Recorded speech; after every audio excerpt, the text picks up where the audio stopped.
Hello and welcome to season 27. We've got some round 2 games of Group C, I believe, coming at you today. 2 very action-packed games of Counter-Strike with stakes on the line with progression and elimination in either match. If you want to bring up a quick look at the bracket, we can actually have a look at how the tournament has progressed so far. Obviously, the last couple of days, we had a couple more round 2 games, as mentioned before. We saw Group A, the victors of Adventurers and the losers of Havu topping and tailing that group. Then over in Group B, just yesterday, we saw Lasercats get a victory over Viperio in what was quite a strange game where it was incredibly close scorelines, but Viperio that entire series only won 40 rounds, yet it was that close. It was just very one-sided halves, with Preezy then being eliminated from Group B. So, moving over to Group C, which is today's matches. As you can see, we've got Australis Talent versus Kono in that winners match. So the winner of that one will go through to the playoffs. The loser down to the deciders match. Then we have Hymo versus Little Mix, I believe, after that one. Let me just double check that one just to get it right. Yeah, Hymo versus Little Mix, which is going to be much later today, which will be the losers match of Group C. Again, loser eliminated, winner going through to that deciders match. So if you want to bring it up to the veto, there we go. Already production straight on it with the veto here for this first match. Australis Talent versus Kono. We've got a Nuke and Dust 2 ban. Makes sense. I mean, Kono removing Nuke is going to be a bit annoying for Australis Talent. I know it's a map which they do like to prefer. Ancient, Train Pick, and then an Inferno Decider. I'm always excited to see a bit of Train. I'm happy with this map pool. Some entertaining matches coming in. We're going to be heading into Ancient without skipping a beat here. The map pick of Kono as they start on the T side, the offensive side. They've got to try and get as many rounds as possible here to get them good, better rounds before they swap over onto the defensive. But kicking off a pistol, it's 5 sets of Kevlar, not a piece of utility, over on the CIS squad as they accelerate straight into Red Room. But Australis Talent stacking in towards the A site, ready for this stack. But it's just Suma, the lone defender of B. Kono diverted through Red Room straight towards the back of the B site. They're going to find it empty after just one singular kill. Australis Talent a man disadvantage now on the retake and smoked off. Gotta try and make their way through this smoke. I think as the kit is on the other side of it, so they kind of have to make their way through it. But as time ticks down, as they wait for that smoke to fade, there's much less time on this bomb for them to be able to get a defuse off. I think this literally, yeah, I was about to say, this might literally be a case of wait for that smoke to fade, pick up the kit, and then run away and save that kit. Get that extra $400. Save the Kevlar. Australis Talent may be able to go for a force by next round with 3 sets of Kevlar saved, especially if they're untouched. We need to get cheaper helmets. Croc will end up going down.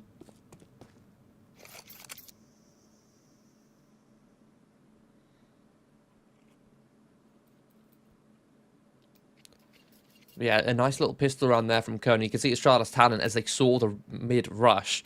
They had no intention to rotate because they had that A stack. They were thinking, oh, normally when people rush Red Room, when they rush mid into CT, they're more likely to flank A and split that A site. Because it's much quicker to get towards that site. So they sat in place, but in doing so, it left them open on B. And Australis Talent do indeed go for that force buy. They get the 5.7s, even a Famous on Kit. And she's saving a little bit extra to be able to get that AWP up nice and early.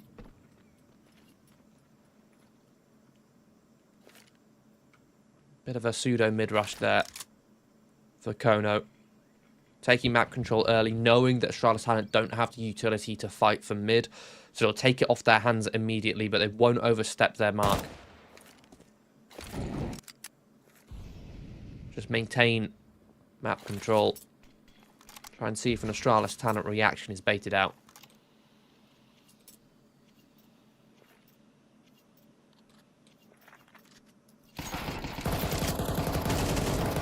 Hamster puts down this push, a proactive play coming out from Australis Talent. Trying to search for information down the bottom of the ramp using 2 players with the attempt to trade, but the execution of that play not as clean as you'd like. They lose 2 players in the process.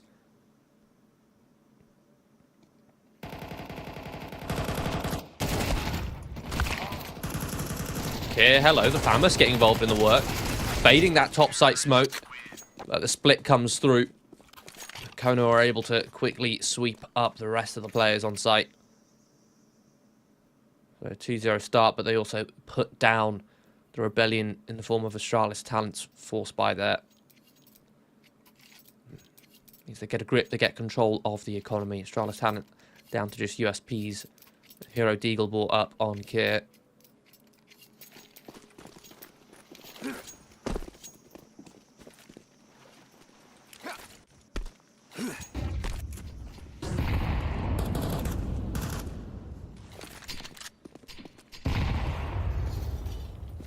Mac 10 taking point on Kono. Flash comes through, a very nicely timed flash. The Molly was pulled just a second sooner, would have found a flurry of frags, but instead, the USPs managed to do a little bit of damage, but CJ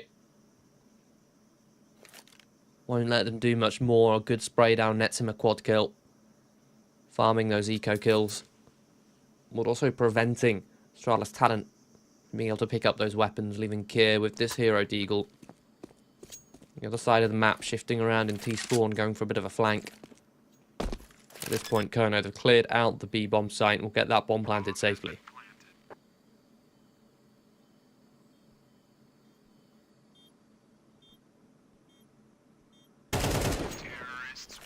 And make it an ace, CJ. All 5 kills.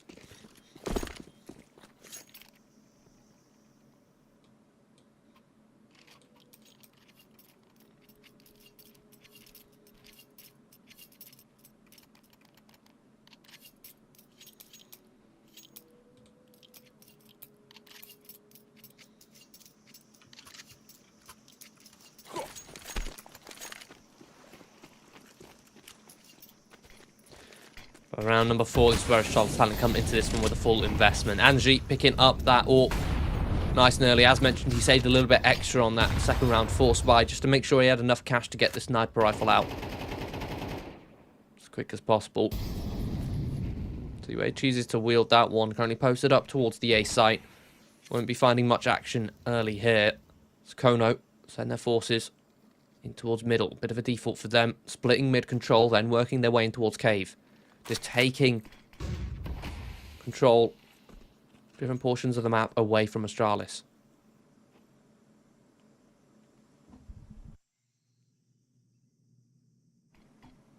Angie, rotation. Proactive play, an attempt to try and work in towards mid, but this red room smoke is a bit of a fake. It's a ruse. They're no longer going to clear Sultovsky. And, oh, Zanto prevents Sultovsky from getting the miracle double kill.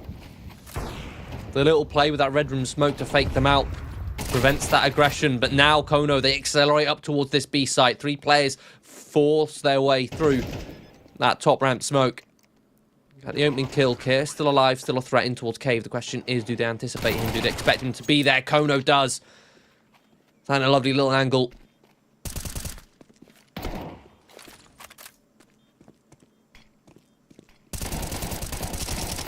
Croc can try his best to get away and save this rifle in a 1 versus 4. Bring smoke in towards the heaven. Low on HP. Kono hungry to hunt him down.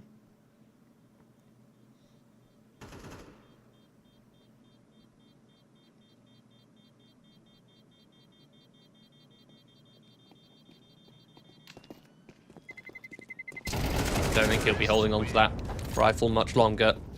Takes 1 player down with him, but Kono aren't going to be too unhappy with that one, considering 3 players still alive. It's still a profitable round, and it's still got plenty of cash in the bank. Taking that rifle away from Australis talent. It's quite impactful coming into round 5. Means when they go for this half buy, they don't have that M4. M4 is a huge weapon in comparison to what they're working with. Yes, the MP9s are still very strong in their own right, but the M4A4, or the M4A1S, should I say, much more versatile. Much more powerful weapon. As we'll ideally get to see Kono utilize it. A shadow spotted, I believe. I'm not sure. Walking underneath that lamp. Got to crouch, otherwise your shadow is visible towards the A site. I'm not sure how much of it extended over. Regardless, Kono, They take mid-control with ease, again, uncontested. And they accelerate now towards Donuts. Set themselves up for a split, which this setup for Australis Talent had promise. I say promise, Croc's managed to find 3, and the flank comes in from Kier. How has Croc found 3 kills there?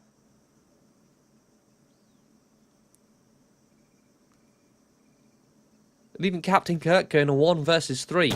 Minute on the clock. Weapon picked up for Kier.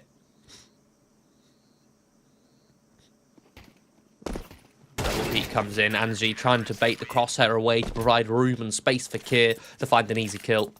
That's exactly what happens. But Croc, a triple kill with the MP9 up on towards the boost. Yeah, we get a little bit of a replay from there. Manages to find the trade. Pivots around to take down Kono, who whiffs. But getting a third one there. The trading from Kono, it just subpar beyond belief.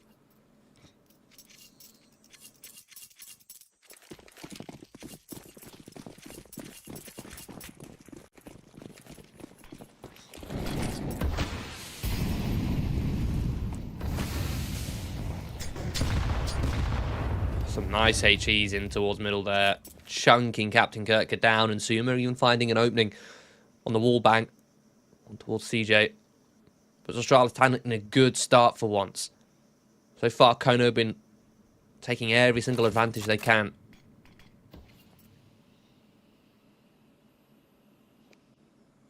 Man advantage. Amster may have found the timing towards Red Room here, and he has. Angie just got there, ready to take that fight.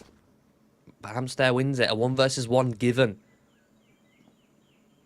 To Australis Talent, to Kono. Equalising numbers into a 4-on-4. Kono can now keep it simple. They can try and spread this defense thin, isolate some of these players. Kier does a good job at finding one and is just going to tuck in towards Cave. And oh, they pass like ships in the night through the smoke.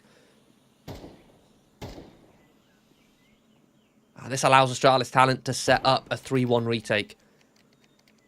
3 players grouped up, attacking from the same angle with Suma just being a thorn in the side. Kier.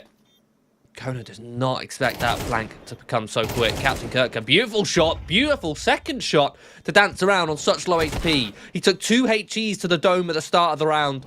Now he's the last player alive. Required the quad kill, but he only finds the triple.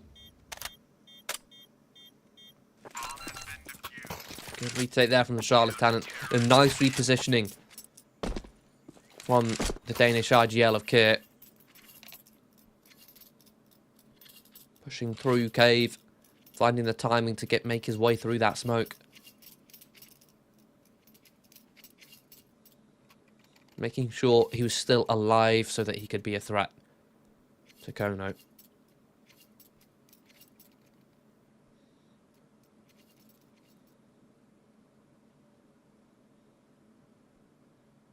We do have a quick technical pause. Hopefully one that can get resolved as soon as possible.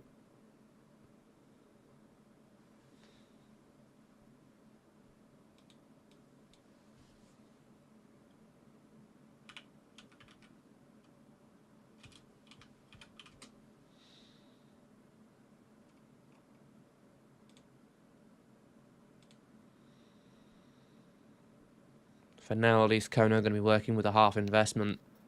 Amster able to afford an AK. Rest a couple Tech 9s. Also the odd upgraded pistol, but ideally your win condition here is this AK. If they can set Amster up to get an opening frag somewhere, drop one of the CT's weapons, see if they can then upgrade, start to snowball.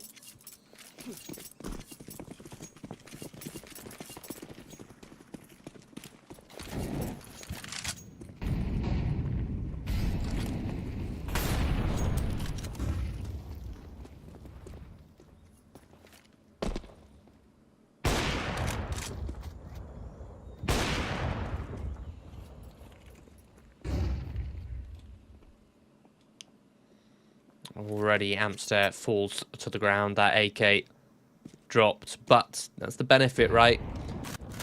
That when you drop that AK, someone else can pick it up. CJ now wielding it, has Kevlar, so he can go again, give it another attempt to trying to get this AK involved in the action.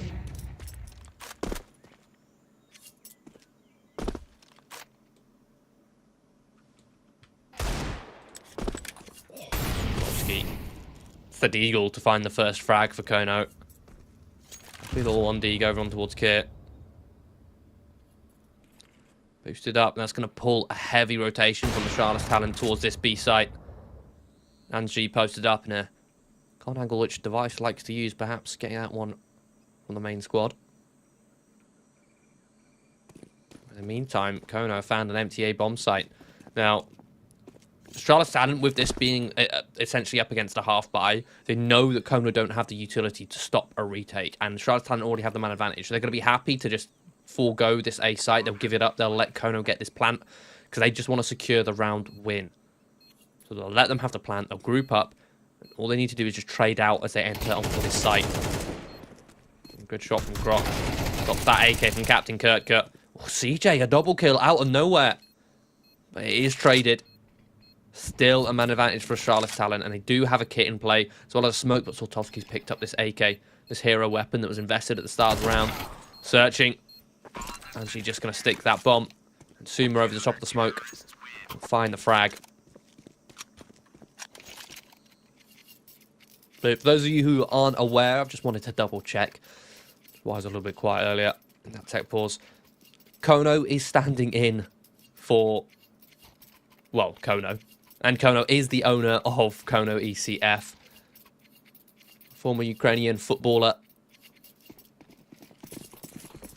Yevhen Konoplyanka. 4,000 hours in Counter-Strike. And here he is, playing up against Australis talent.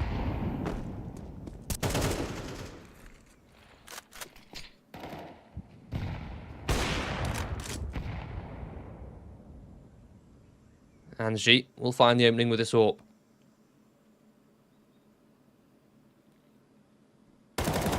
Blowing open the red rim smoke, finds the first frag.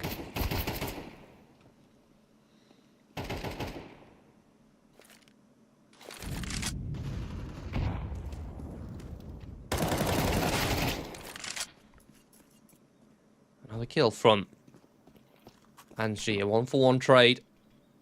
As a frag was found on towards Kier, the opening kill for Kono, but a double swing comes through. Australis talent don't want to hemorrhage any more players. Want to try and maintain this advantage.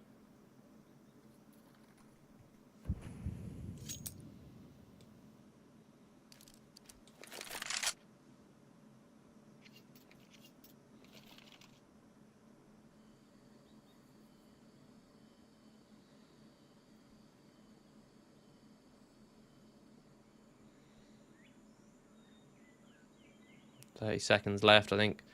Kono ECF maybe going for a save here. Keeping this AWP up on Sortovsky.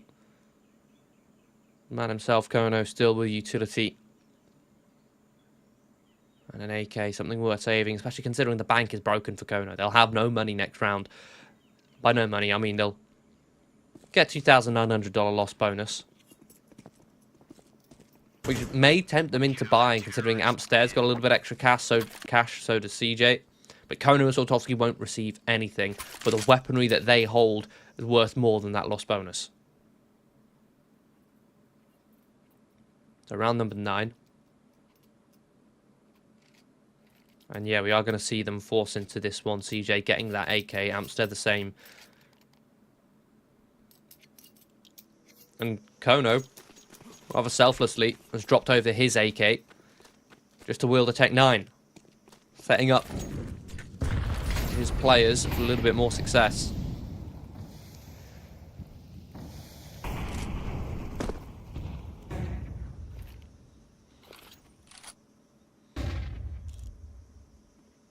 Sortovsky setting himself up for an opening, boosted here on top of the box, misses the shot.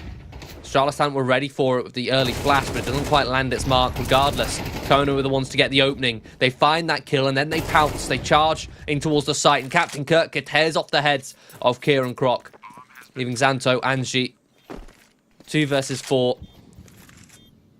Far removed from the site, not in a position to rotate in and support, so they're just going to have to elect to save. Prioritise their own funds at this stage in the half.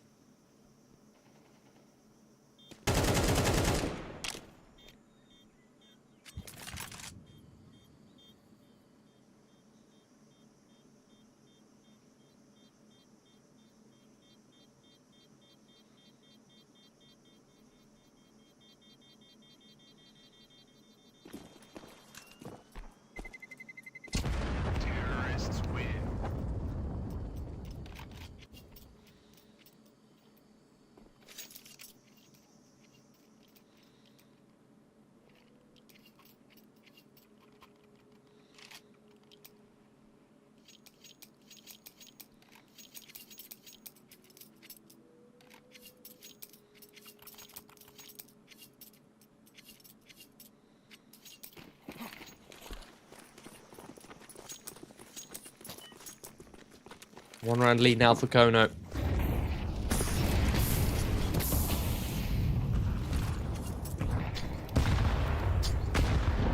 HE's again softening Captain Kirker up. You can tell Australis talent done their prep, they've done their research, they know the tendencies of how Captain Kirker likes to play elbow. These late HEs really punishing him. And Kerr holding on towards Cave. We'll find one onto CJ, but in the meantime, Sultovsky found a successful pick in towards Donut.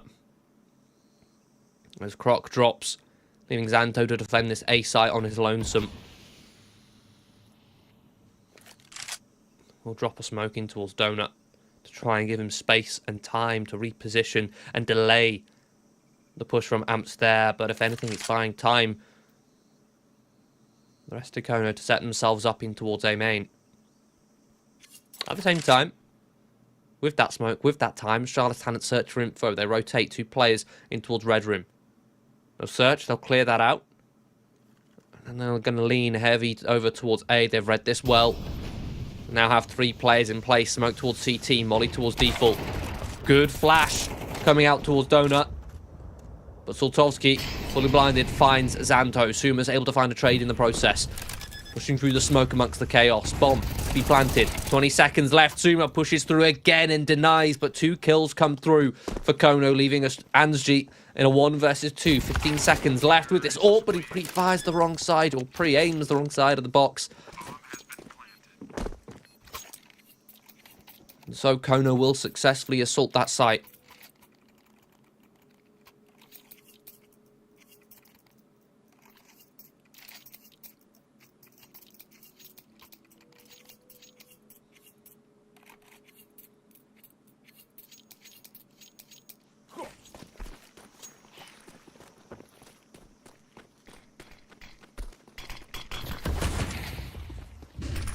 This time Captain Kirker going to be picking up the pace.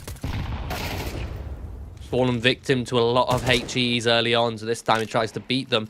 But on top of that, also aggressing to middle, knowing that Australis talent have weak economy. They can't challenge for mid at the start of the round. Or at least it's much harder to do so.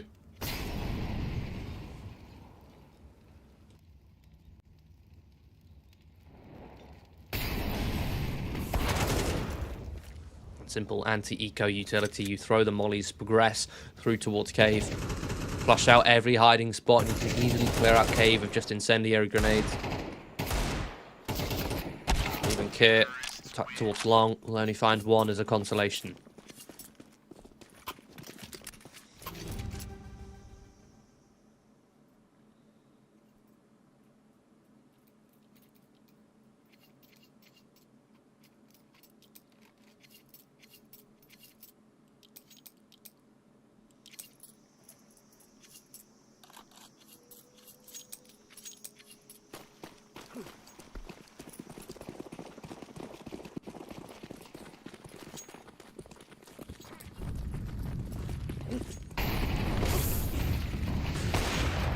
Going to be a bit of an B rush here for Kono. Just going to storm the site, keep things simple. Try and out-aim Australis talent here. Last round of the half. They know the money is weak. Australis talent don't have the utility nor the stronger weapons. And yeah, Kono just going to brute force their way up on towards that B site. An 8-4 half. Very good showing from Kono. Especially considering, again, that they're using Kono as a stand-in. A player who, according to Kono ECF themselves, who has only 4,000 hours in Counter-Strike. Is level 10 on Face It. And he's holding his own. He's got the same frags as Sultovsky. Better KD.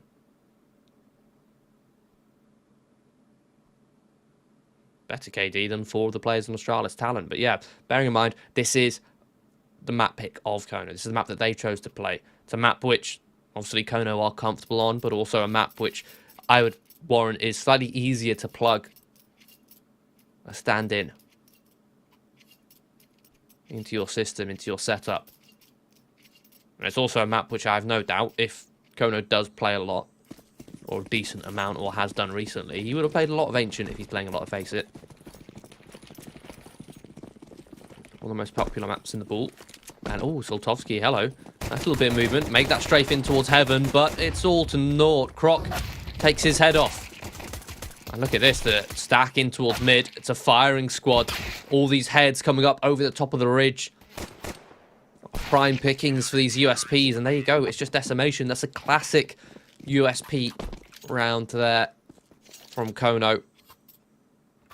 It was a kind of play that was very meta, sort of just before CS2 came in, was to go for those aggressive plays as the CT side on the pistol rounds. Just go for a 4-man push, sometimes even a 5-man push somewhere, because what happens there is that, okay, if the Australis talent do hit mid, you've got all 5 of your players there. If they don't hit mid, you're pushing mid and you clear up heaven, you get all the information, and then you can rotate and stack or go on a fast flank, which the Ts will never expect.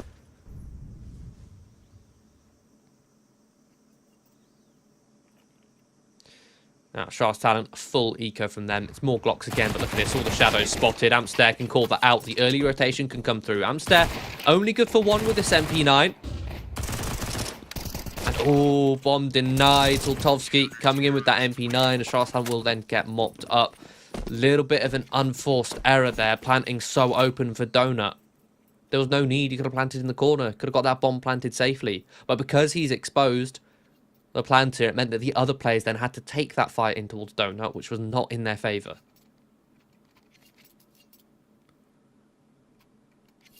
So Kono will find themselves on to double digits. Still working with these MP9s.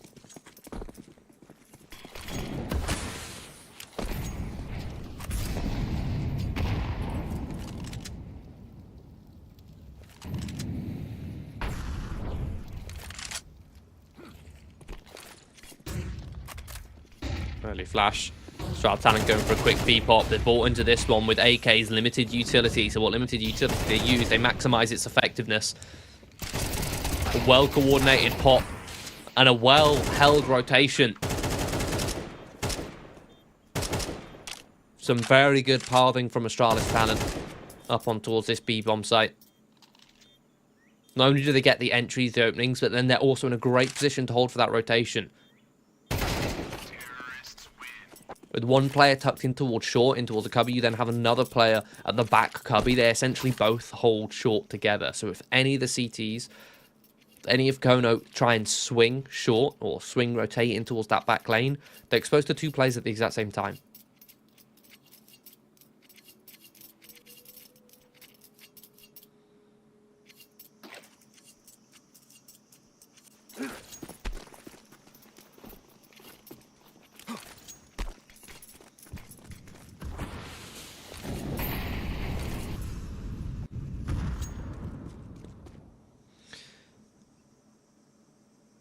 Well, despite Kono's success early on in this half, their money isn't looking too good with just 1 round loss.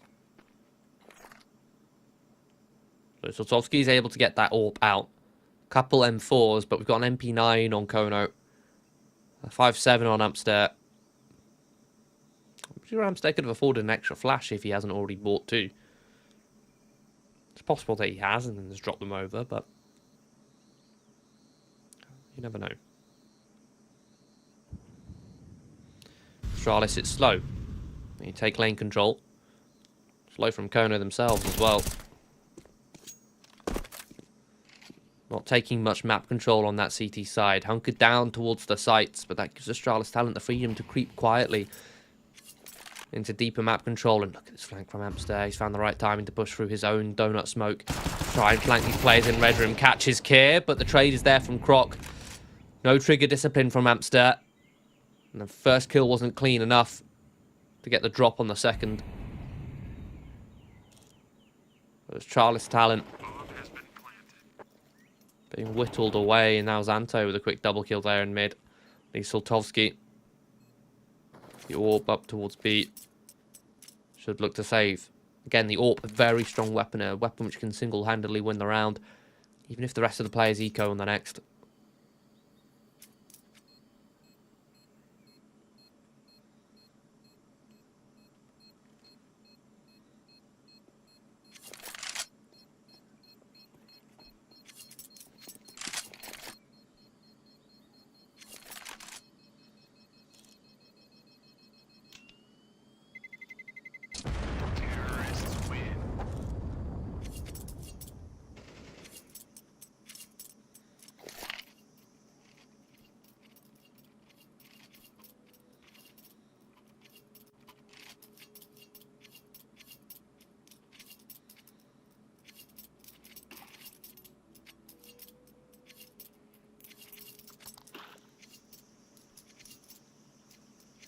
So Australis Talent looking coordinated on their T side so far.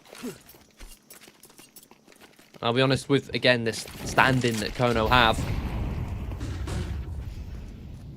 On the CT side, it's much harder to sort of hide him.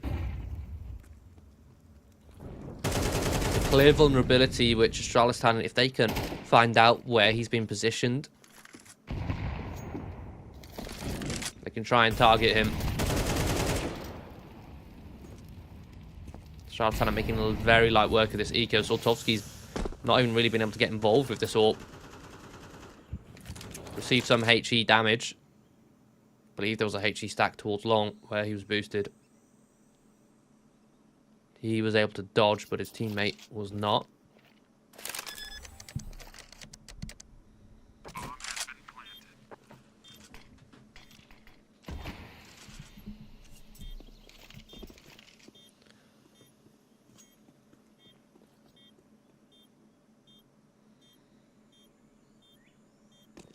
Again, Soltovsky elects to save this AWP.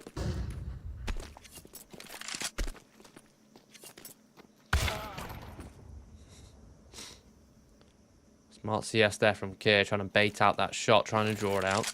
Soltovsky still lands it. Oh, and the HE softening him up even further. Croc just wants to keep them locked in towards A main as his teammates come in on towards the flank. And there we go, a successful hunt from Australis Talent.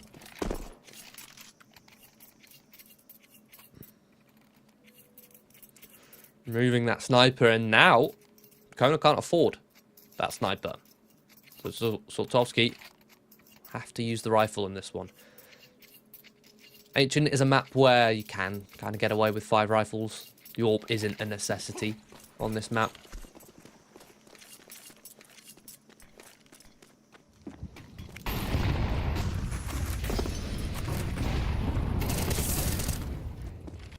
Nice double swing in mid.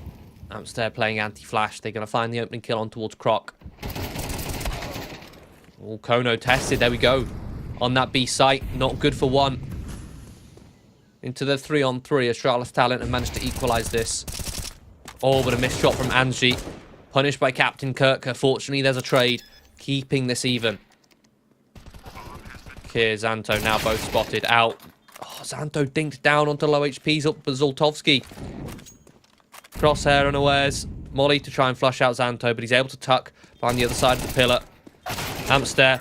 Oh, and the quick switch. Oh, this is such a scrappy round from Kono. They get that opening kill, but then every single fight they took towards B, there was no trade potential from them, and Australis Talent just traded out.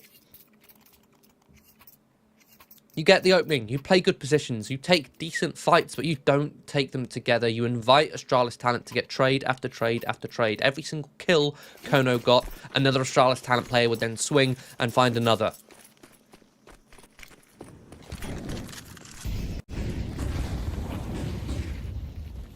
And now Kono on an eco, a half investment. Pistols and Kevlar. Croc is determined. Hunt with this Mac 10 to try and sniff out Amstair. The HE lands a little bit too deep, doesn't blow open the smoke. Ooh, Soltovsky. Eagle shot straight to the dome. A split, a collapse in towards middle. Amstair going on the flank to find Kier, and Kono finds the timing to catch Shuma reloading. So I think it's just Angie and Zanto. The 2 versus 4. They have the utility, they have the MTA bomb site. They can get this bomb planted. Zanto will collect Kirka. Angie pins Soltovsky in that rotation. Kono giving up these 1v1 fights again. You've got a massive man advantage being dwindled away. Fortunately, the big man himself, Kono. Find one. Collect the headshot. Angie with this AWP. Not a great weapon to try and stop a defuse. There's no smoke to stop him. So he'll pick off Kono in the back. Amstair has to get off the bomb, and that's it. Not enough time, no kit in play. And I don't think Amstair has the health to try and save either with 6 HP. The bomb is very large radius here on Ancient. Yeah, there you go. Not even in heaven will he survive. So 2 versus 4 for Australis Talent is 1, but only just.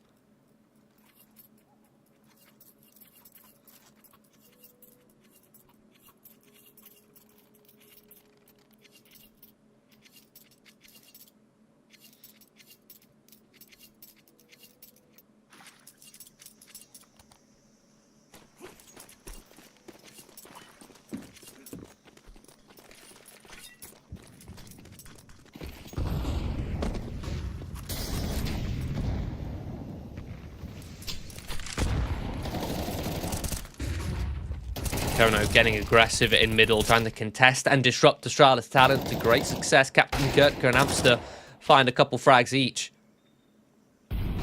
Suma answers with one back of his own. Kono forced to fall. They give up mid control, they give up Cheetah as well.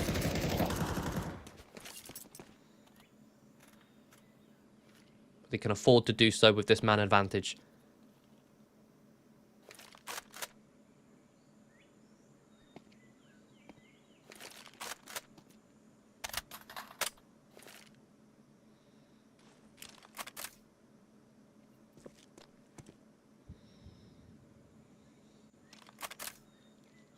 See a little bit of indecision. Kono not sure as to where he should play.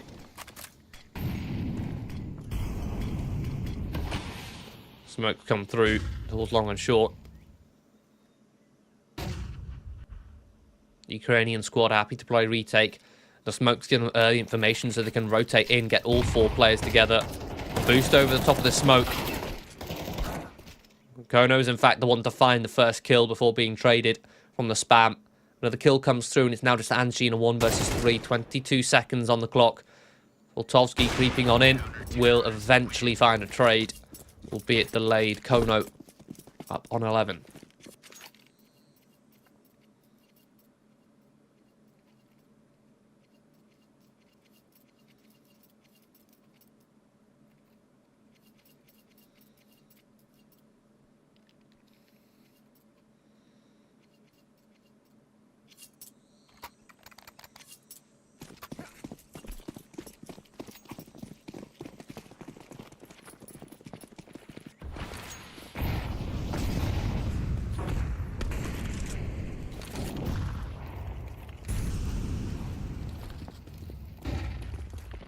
Australis set themselves up for an easy B split here, but CJ plays trigger discipline and will be rewarded with 2 as the team flashes come through. Kono out of ammo, out of bullets, and out of health. Will get traded, and Australis talent cutting down these rotations. Angie deploys Smoke towards long, Molly towards short. Try and keep Kono out of these engagements. Second Molly comes through, Amsterd's in front of it. Angie, another trade. Low on bullets. Trades AKs. Into the 1v1. Looking for the quad kill. Reverses. Back up towards slope. Picks up the bomb. Exchange glances. Captain Kirk swaps over to the very AK that Angie had dropped. Forcing out a reload. Angie has made the rotation. Darting over towards this A site, knowing it's empty. Captain Kirka slow in pursuit. And she's taking his time here to search for this rotation. Patiently waiting for that donut flank. He realises if he's not pushed CT yet, likely to be coming through mid behind him. As the time ticks down, Captain Kirka is patient on this rotation. Oh, and he's going to doubt himself here. Angie's waited so long that Captain Kirk was wondering, well, why hasn't he planted on A yet? Maybe he's tried to double bluff me and go over back towards B. No, it is the A plant. Angie gets it down safely. Post planting towards Donut as well. Captain Kirk adamant on that with an incendiary dropped. Smoke on toward the bomb. Has a kit, can stick it. There's not enough time for Angie to get into this one and deny it. And there you have it. Round 1 before Angie can even fire a bullet. Kono up to 12. A successful setup over towards B. CJ working with the stand-in of Kono to set himself up for a double kill. Hard as Angie tried to find the trades and find the clutch, wasn't enough in the end.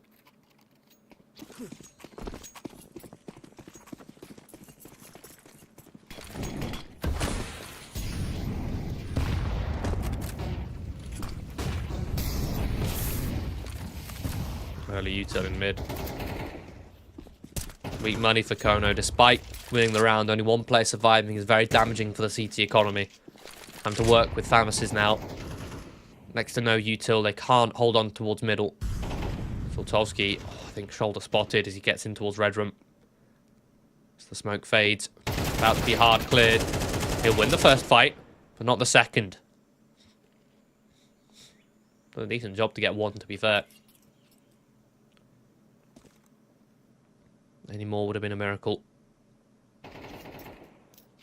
Oh, and Croc anticipates the flank from Amps there, realising that mid wasn't being held onto for Kono, and how aggressive Kono have been playing in mid. It's likely that there was a push going on somewhere else if mid wasn't being held. That left only the A site. So Australis Talent, after those kills, they pop on towards B. 4 versus 2, leaving CJ and Captain Kurt good to save.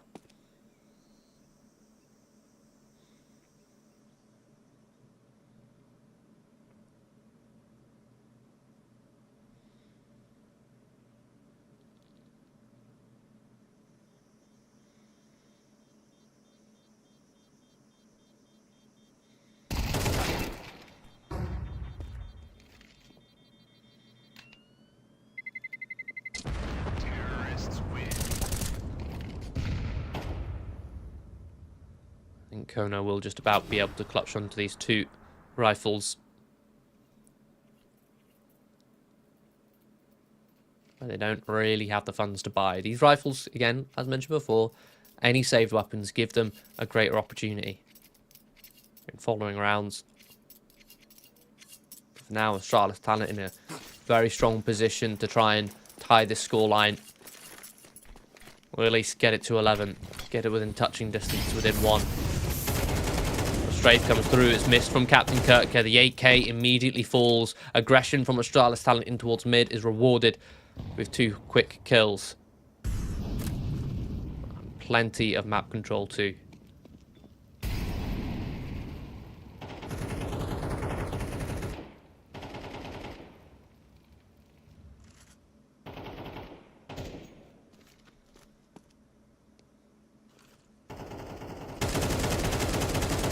Oh, quick spray from Xanto through the smoke.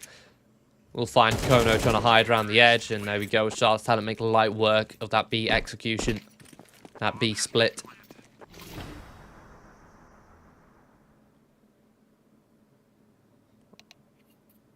And we are indeed looking at that 1-round game. The first tactical pause coming out from Australis Talent. Despite the scoreline, despite this being, well, the final round of regulation, they've only just used their first. Coach Ritter imparting his words of wisdom.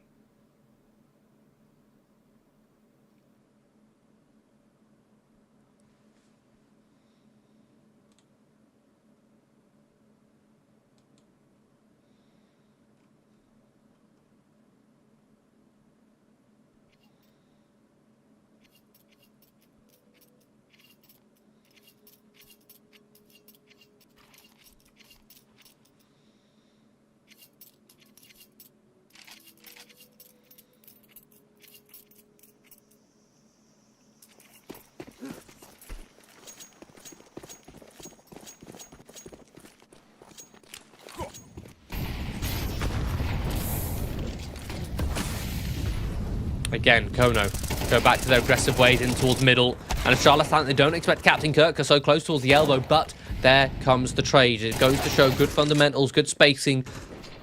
Maximising that trade potential is what good Counter-Strike is. And even if something goes unchecked, if you have good trading, you can make up for anything, especially on that T side. I've done one more, gotten that extra kill in towards Donut, giving Australis Talent a man advantage. And Kono are making a heavy gamble rotation here. All 3 players over towards the A site. Now, I wouldn't be surprised if we saw them try and push in towards Donut and continue this threesome in towards middle.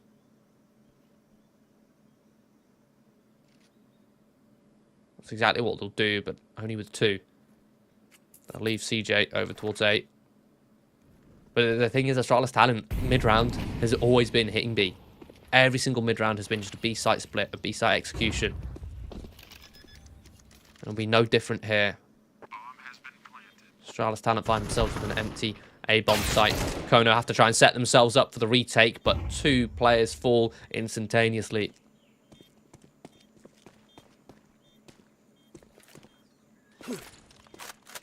Leaving CJ in the clutch. A 1 versus 4 to prevent overtime. The counter flashes come through. Xanto, a quick headshot. A 12 to 12. And the IGL over on Kono, top of the scoreboard, top of the server. On 22 kills. And as expected, Kono towards the bottom with 8. And I did mention that on the CT side, it would be much harder to plug him in to their system.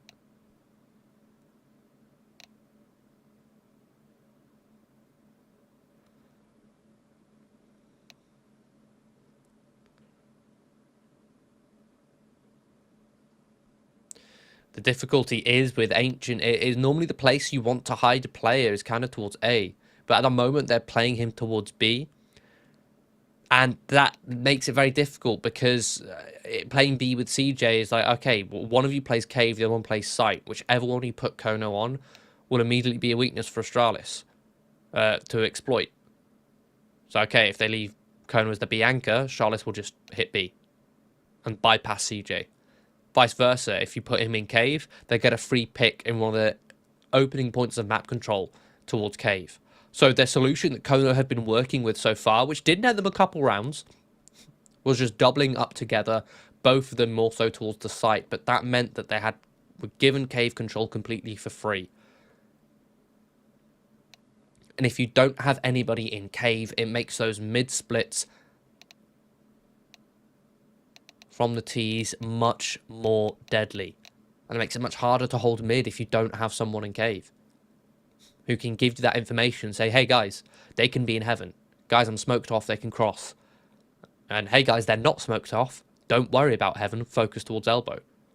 Those are sort of comms which you'd expect your Cave player to be making, but if you don't have anyone on Cave, you don't have that, and it makes mid a lot weaker. And the issue is Soltovsky being such a primary AWPer, he's often going to be playing A. He's not floating around as much as Angie was on the Australis talent CT side. He's playing much more dedicated towards A. And again, A is normally where you want to hide a weaker player if you do have a substitute.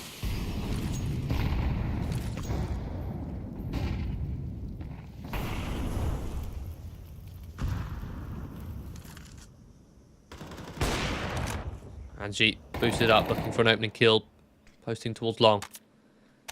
Here's a little bit of an adaptation. Kono, much heavy towards being. Oh my goodness, CJ. Caught reloading. Kid pirouetting in towards Cave to find that kill.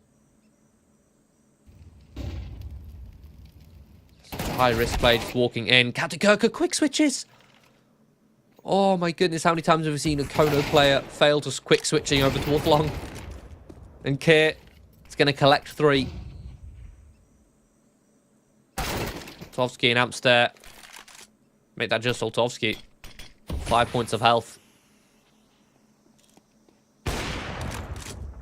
And drops the bomb. Finds Suma as well. Anticipates that push in towards Temple. He somehow threaded the needle here, but still on 5 HP. Still in a 1 versus 3. Heavily disadvantaged. But he's put himself in a much better position than he was before. Australis talent currently just freezing. They have the time. They've spotted the information out. They'll now start to circle, start to close in. Xanto will be the one to find the last bullet. Nail in the coffin for Soltovsky.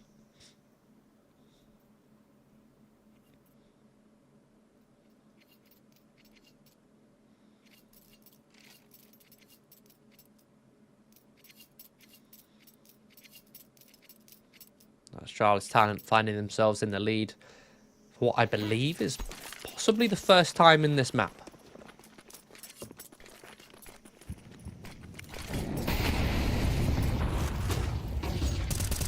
The aggression in towards middle from both sides, and it's Kono to come out on top. Some good utility overloading middle, but Kier has something to say about it. 2 quick kills. Missed shot from Soltovsky will alert Kier to his location, but doesn't miss the second nor the third.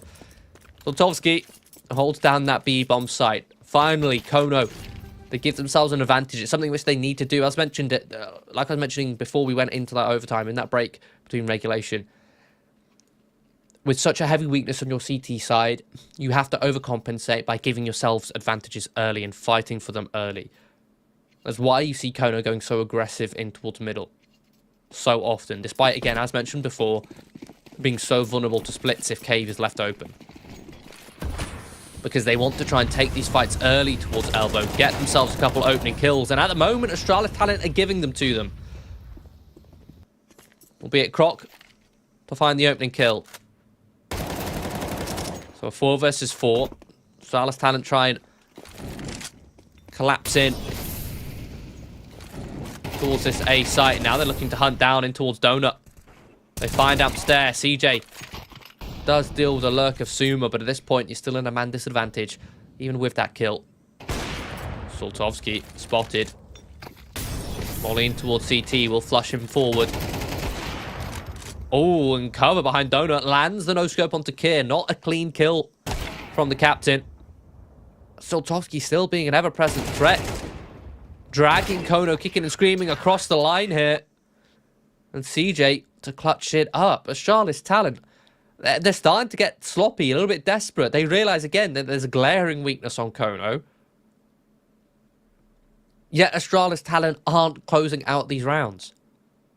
They're forcing their way in towards middle. Like I said, Kono aren't playing cave. They're incredibly vulnerable to mid splits.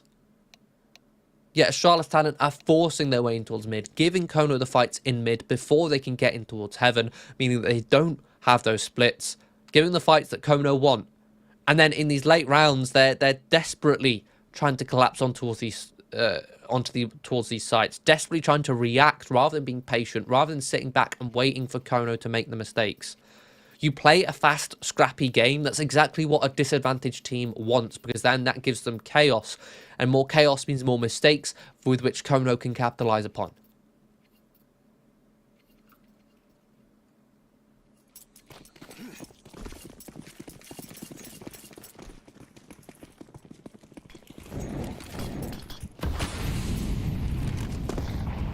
Kono back in the lead, and not only that, they've swapped over onto their stronger side here. Australis talent again passive in towards middle. Very forward position from Xanto towards A main.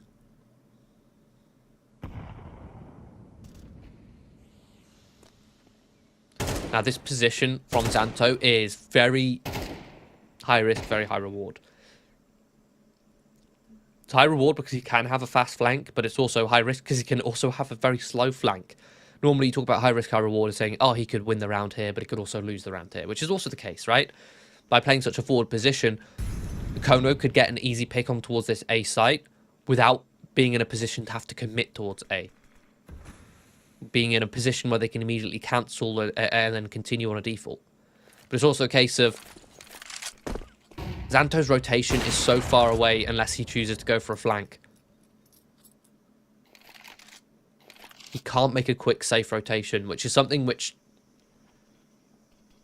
the CTs, it's a really big advantage for the CTs here on Ancient, is those quick rotations. And you can see this here with a quick rotation of Croc coming in to join over on this B bomb site to mow down 2 towards long. Revealing his location, Croc will find yet another kill. Cleaning house here on this B site.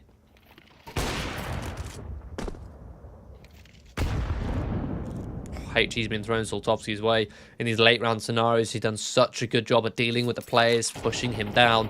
Australis talent don't need to do that. Just need to secure a round win. They can do that by staying alive. They don't need to hand. The economy is not a factor in consideration here in overtime. Doesn't matter how many weapons you remove, they'll still be able to buy. They gain nothing by killing Soltovsky, so they'll just might as well keep him alive. Or at least let him live.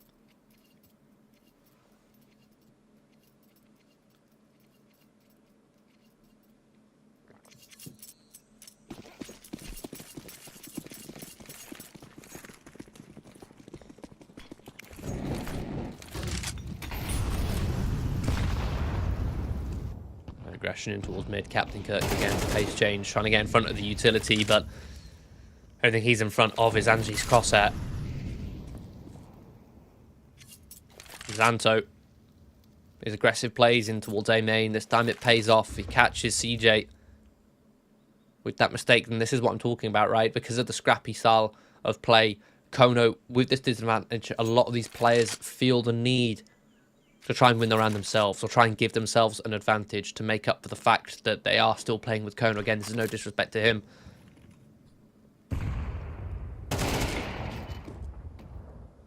And so by playing this slower game, Australis talent are just picking apart Kono.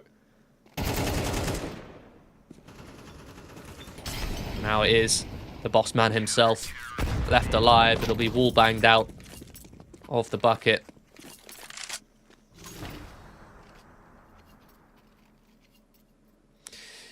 Yeah, it's an interesting philosophy, right? When you are playing with a player who's noticeably, again, I feel so harsh saying stuff like this, but noticeably worse than the rest of you. When you've got that stand-in, you can either try and do what Kono are doing right now, which is overcompensate, get aggressive, try and get yourself the man advantages, try and use your stronger players to win the round. Or you can use your weaker players as a decoy, and that's not something that they've really tried, is using Kono himself to go out first, let him die first, and then trade. And you can see kind of why you don't want to, because if you let Amster go first, he'll rip the head off of Xanto. And then some. Using that space to find a second, but they neglect CT. There's no smoke, and Angie in the prime spot to cut down to. A lot of chaos in these smokes. Allows Kono to get a safe bomb plant. Captain Kurtka coming in on the flank, spots Kier. The two IGLs trade blows, but it's Kier to kill the captain. A man advantage for Australis talent. Good retake smoke to block off Donut. It's nice and deep as well. And Angie anticipates the flank from Amster. The presence of mind from the AWPer. A second smoke on towards the bomb. Extra cover. And they're just going to body block. And that's it. CJ can't win the clutch. Australis talent steal Ancient away from Kono. It was a hard-fought game. Kono honestly had the lead throughout a lot of that. But when they're hampered with the one less player with the substitution, it limits their play style. It limits their opportunities, and they can fall into certain habits and crutches, as it were, to rely on to get round. And eventually, Australis talent figured that out and came out on top, stealing that map away. But we're going to be moving on to Australis talent's map of Nuke next after this quick 12-minute break. So don't go anywhere. We'll be right back.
Hello everybody and welcome back to United21 Season 27. This progression match, this winners match here between Kono and Australis Talent. Australis Talent managed to beat Kono on their map pick of Ancient.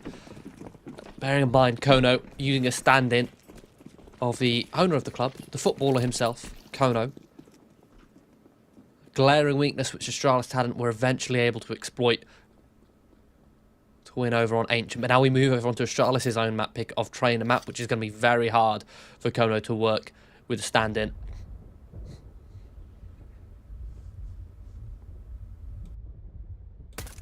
A bit of an aggressive peek here from CJ. Perfect timing to catch Australis Talent. A slow start for them, creeping in towards Pop Dog with 3 players.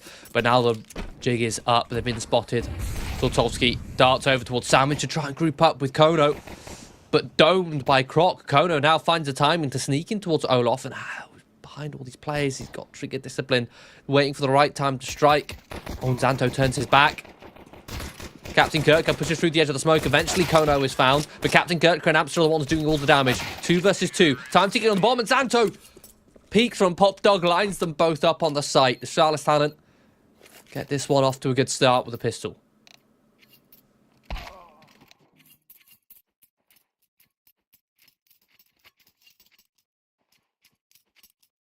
And just like that, Zanto disconnects from the server. So a quick technical pause, hopefully one that will get resolved as soon as possible.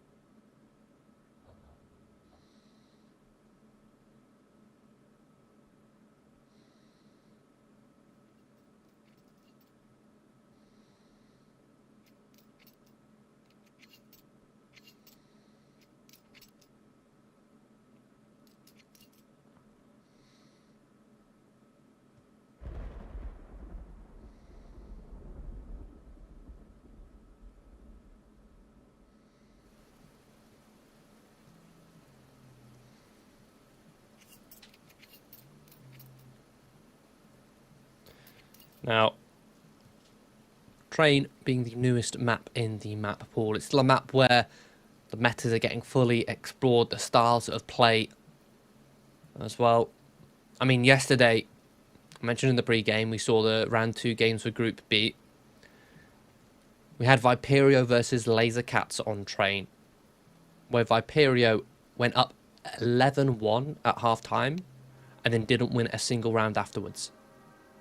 They lost that one 13-11. And it was interesting seeing the 2 different styles of CT side that we had. So in the old Train, the meta was all about mid, A main. It was all about the CTs getting information on A main. Not necessarily control, but information, seeing if the Ts are inside, and then you'd be able to read exactly what the Ts were doing.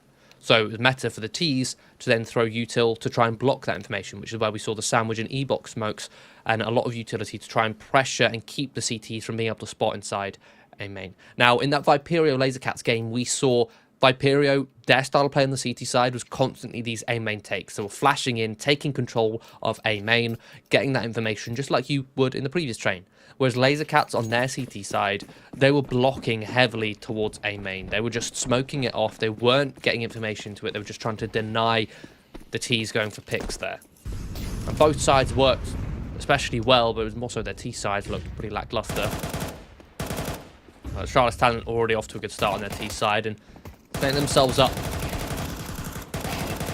See if they can string a couple rounds together. Stamps there left in a 1 versus 5. It's a full USP round for Kono. Attempting a little bit of a A-site stack, A-site rush, trying to take the fights towards A main. Kier will now hunt with the Mac 10. On multiple corners to check, and won't check the correct one, so Amster will get away with the Mac 10 and a Molotov. If he can get another kill with this Molly, well, the Mac 10 at least, get an extra kill reward.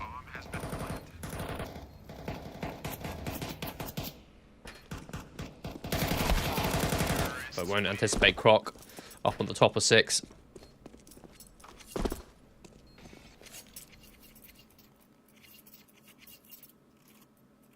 quicker or would have been juicy, would have allowed him to get, I'll say get extra util. He's already got full util with an M4. Would have allowed him to get perhaps a helmet or a kit on top of this.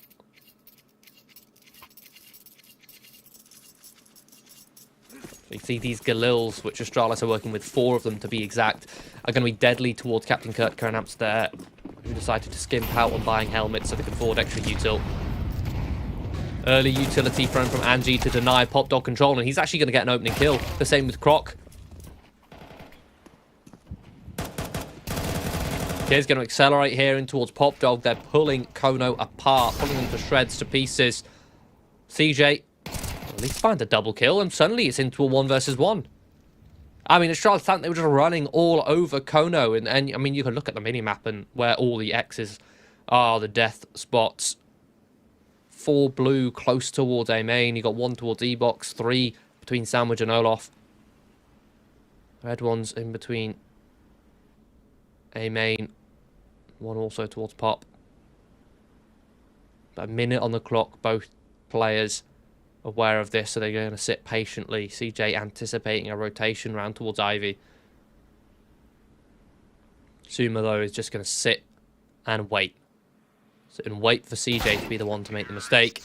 And there it is. Finds the timing, catches CJ. Curious, at that point, any information CJ was working with would have expired. Then have to search. Suma could have been anywhere, any position. All Suma had to do was then move out. Catch him looking the wrong way.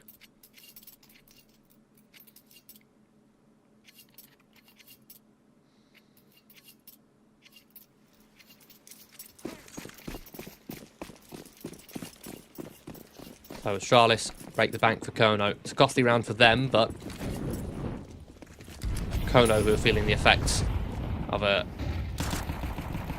economic state. And look at this aggressive play, this aggressive lurk behind the sandwich smoke. Croc with this Mac 10 has been able to get in towards Hell. A 1-for-1 trade over towards Pop Dog. And Croc activates here, lurking in towards the gap. Angie ready to play off that contact, swings out to take Soltovsky. Amster, CJ. Amster does a little bit of damage with this 5-7, but Croc is there to clean up. CJ again, another clutch scenario.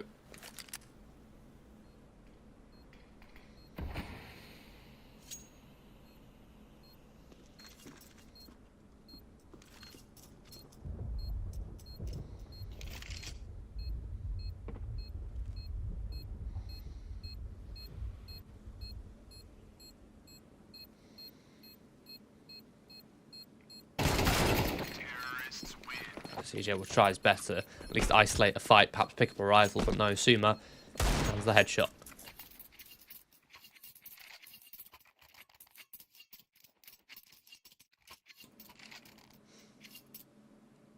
Oh, Australis Talent, a clean 4. Now the rifles come out for Kono. They've got the utility. They've got the grenades to try and stop Australis Talent from lurking out of A main and applying that pressure, but also the AWP on Soltovsky. He struggled to find the early round impact on Ancient, but in the late rounds he was certainly a threat to contend with. Again, early util from Croc to try and stop this Pop Dog push. Molly in the HE.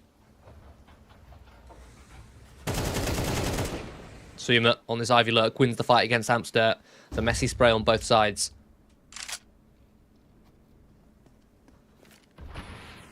A man advantage. Kono make a heavy gamble, leaning towards A. Lurk smoke thrown from Suma. In fact, Kono are going to overload towards Ivy with 3 players.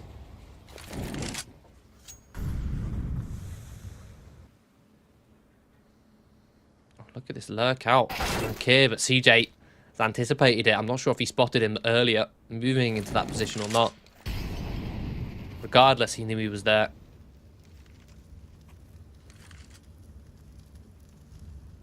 Cleared the spot. So a 4 versus 4. Ooh, perhaps a bit of a misjump there from Captain Kurtka. Util.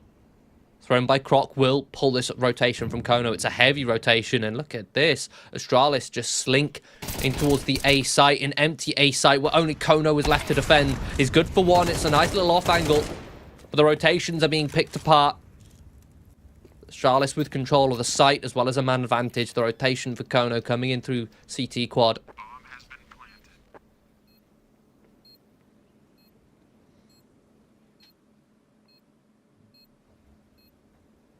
Soltovsky taking point with this AWP. Finds the first kill. Suma. Lovely off angle will mow down the last two. Australis didn't keep it clean. Get the opening pick.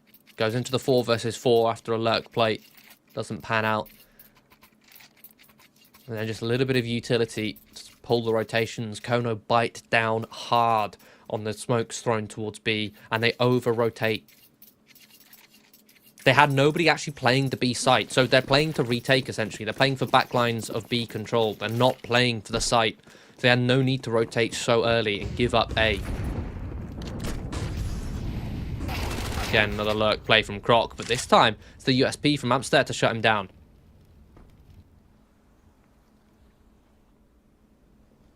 It's bought space, a distraction for this lurk in towards Ivy.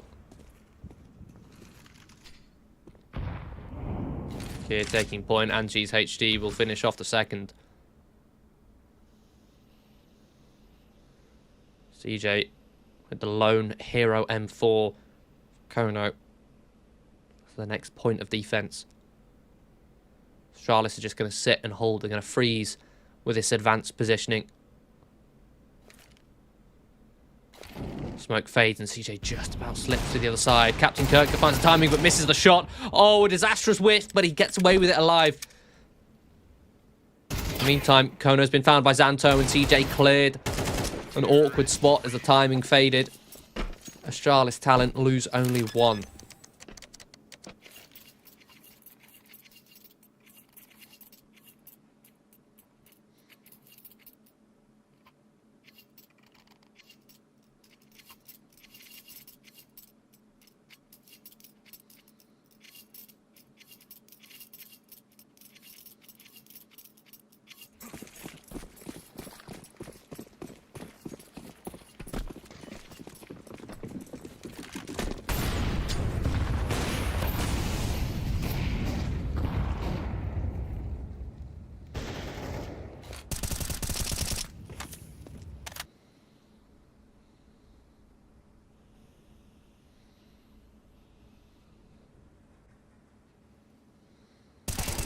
Quick couple kills there from Australis talent. They punish Kono trying to get in towards Pop Dog. They've been throwing this util round after round. The molly, the HE towards E-Box to slow them down, to soften them up. Finally, Kono decide, hey, let's give it a go. Let's try and fight in towards Pop Dog. But it does not work. Soltovsky, Captain Kirkut go down without much fuss. Kit goes for that aggressive lurk over towards B. Shut down. So Australis talent, just a 4-man execution here on towards the A site.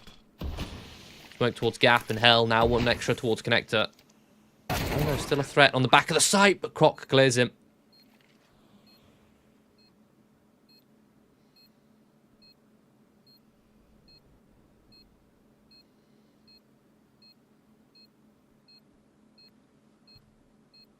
This might just be a save for Kono. The time ticking down.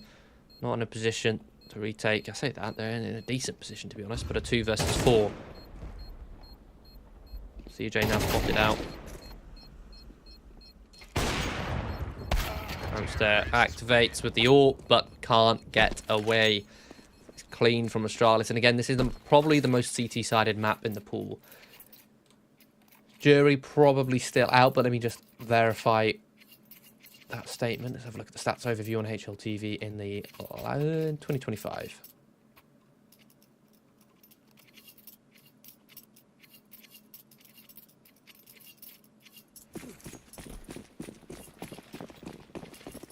Yeah, it's slightly more CT-sided than Nuke. 2025 at the very least. Oh, and this bombarding of utility again makes it so uncomfortable for these CTs. They want to get aggressive. They just can't because Pop is always mollied. Kit. Off the back of that molly will take Pop control.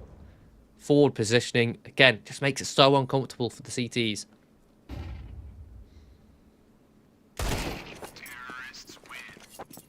Okay, we'll mow down 3.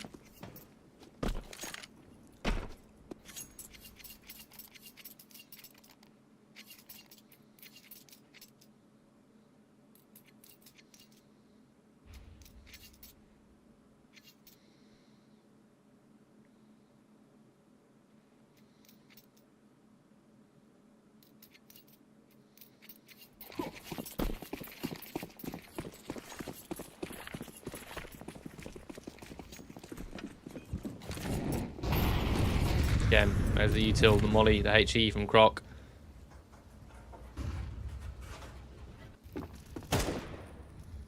Santo takes up a pop.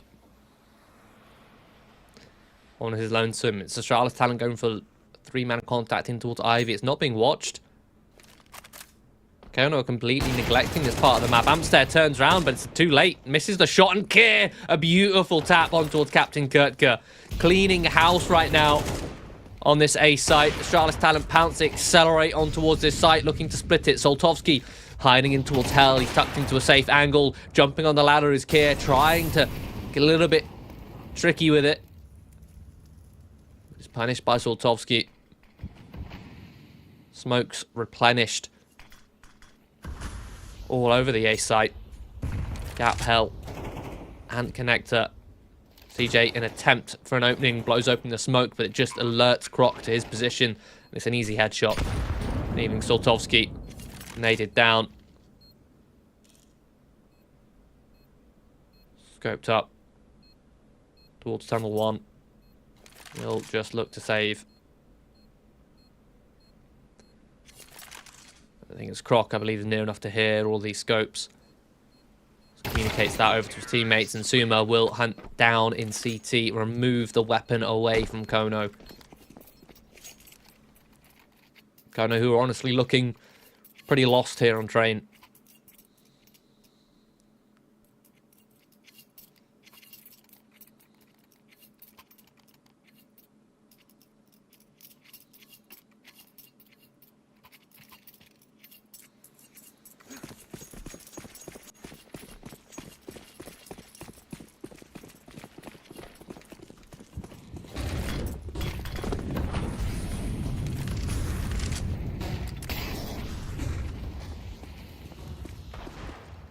Look at this. Aggressive from Australis talent. A fast execution. Laying down the law here on the A site. Suma will get the opening. Xanto holds down that pop dog push. And the thing is, this is a very deep connector smoke that they've taken map control with. And Kiz use it to get all the way in towards CT. They're just, well, dare I say, manhandling Kono right now. They knew that the half investment, Kono, with how one-sided this is, they wouldn't have the utility to stop an A-site rush.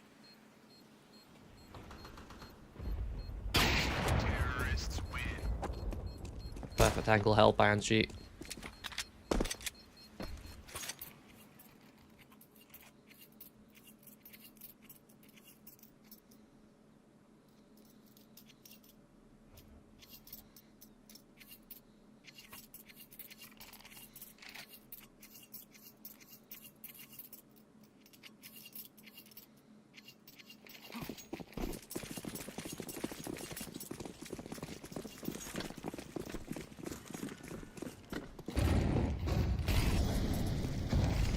Molly this time by Croc. But Kono, they've been conditioned to the point where they're not even fighting for pop regardless. Angie actually gets the pick on towards Amster. Again, it's this 3-1-1 default, 3 heavy towards Ivy. So Tulsi goes for the peak. Does collect 1, but absolutely punished. And Angie still a threat in towards A main. Means that Kono can't so easily reposition. CJ left in the clutch, 1 versus 3. Reveals his location, but doesn't get a kill for his trouble. So he'll just get smoked off. And she can safely plant this bomb. Smoke further replenished.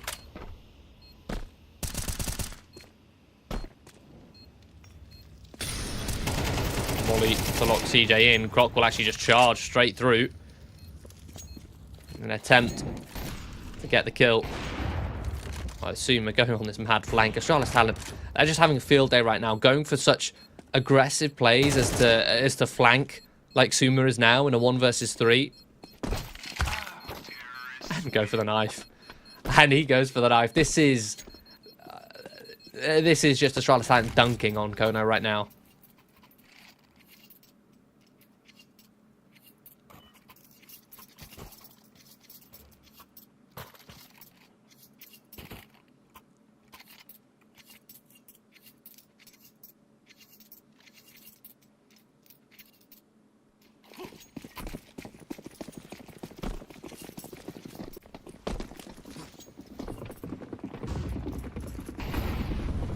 And now a mix-up. Australis talent very aggressive over towards B. Kono have started to just gamble and stack this A site. They get aggressive on the final gun round of the half.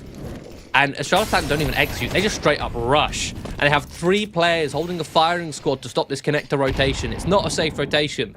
Kono now have to go the longer way around in towards CT, and Suma's here with the P90. They can spot their shadows. Goes for the peak. Even catches Soltovsky, but they're not ready for Croc. A second player, messy spray, allows Captain Kirka to trade. Xanto dinked, hiding in this smoke. Oh, and he's actually blocking Kono in position. Captain Kirka tries his hardest to find a couple fights in. Oh my goodness.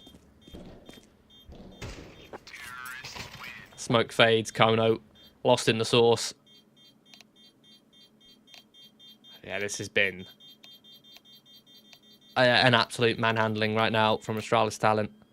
Again, a new map in the pool, a map which Kono likely might not have practiced. I'm checked on their HLTV. I don't believe they played Train in the last 3 months. Let me double check again. Okay, no, Kono have. They've played it 6 times, 4 wins, 2 losses.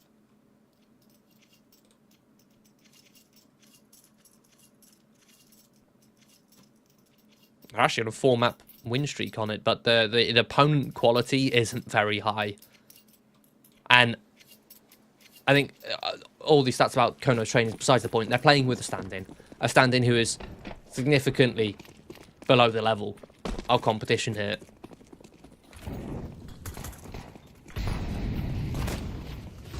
But hello, Kono now on the T side, in a position where they could perhaps try and overwhelm and frag out, but it's not going to be the case. This is their last opportunity, this pistol round.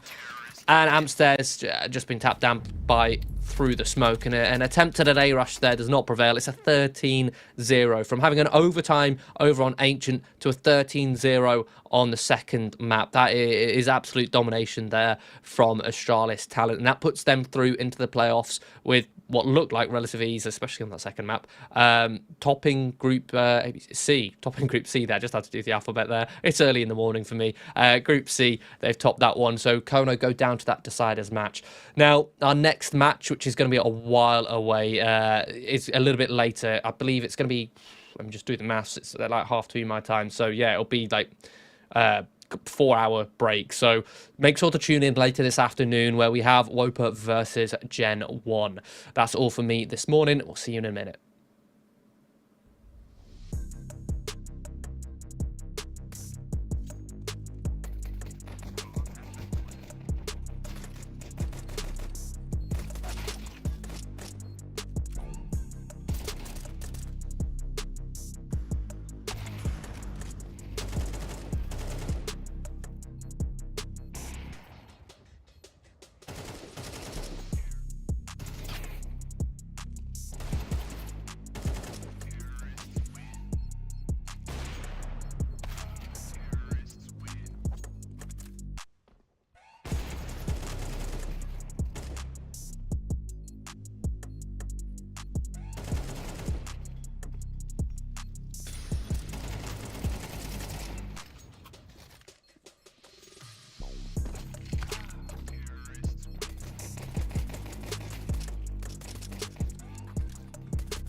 Hello and welcome back to United21 Season 27. We've got a little bit of a later game here today, as we didn't have one earlier. We had one obviously in the morning, but we had a bit of a break as we had this game a little rescheduled, making sure that these teams can fit this into their busy practice schedules, allowing that for them. But yeah, this game coming up is Wopa versus GenOne, which is a Group D winners match. If we want to quickly bring up the bracket, I'm not sure if we want to do that. We can see the overall standings of all four groups, primarily the teams who've made it into the playoffs so far. We've got Adventurers in Group A, Lasercats in Group B, and in Group C, we just saw Australis Talent. Now we're going to be seeing the final team, or at least the final group, see who the other top seed team will be coming through into the playoffs between Wopa and GenOne. Just quickly looking at their history last season when they played 26, both of them did play. Wopa got grouped and they came last place in their group, whereas GenOne came second in theirs and made it through to the playoffs before losing out on that one. So both teams looking to make a substantial improvement here by topping their groups. Now, without further ado, let's have a look at the veto, so we can see which map or which three maps these teams will be playing on. And straight on your screen, you can see Inferno and Mirage being banned out. An ancient pick for Wopa. Makes a lot of sense. It is their most picked map on HLTV. Then we've got the Dust 2 pick for GenOne. Then an Anubis decider after Nuke and Train banned out. So we're going to be heading straight into Ancient here for Wopa. They'll be starting on the T side. On the attacking side, I will bring it off with the pistol. So they've got 5 sets of Kevlar. 5 sets. So no utility. They're going to be looking to brawl, looking to take those Angels up against GenOne, but they're ready for it. Kersey with the Julies in hand.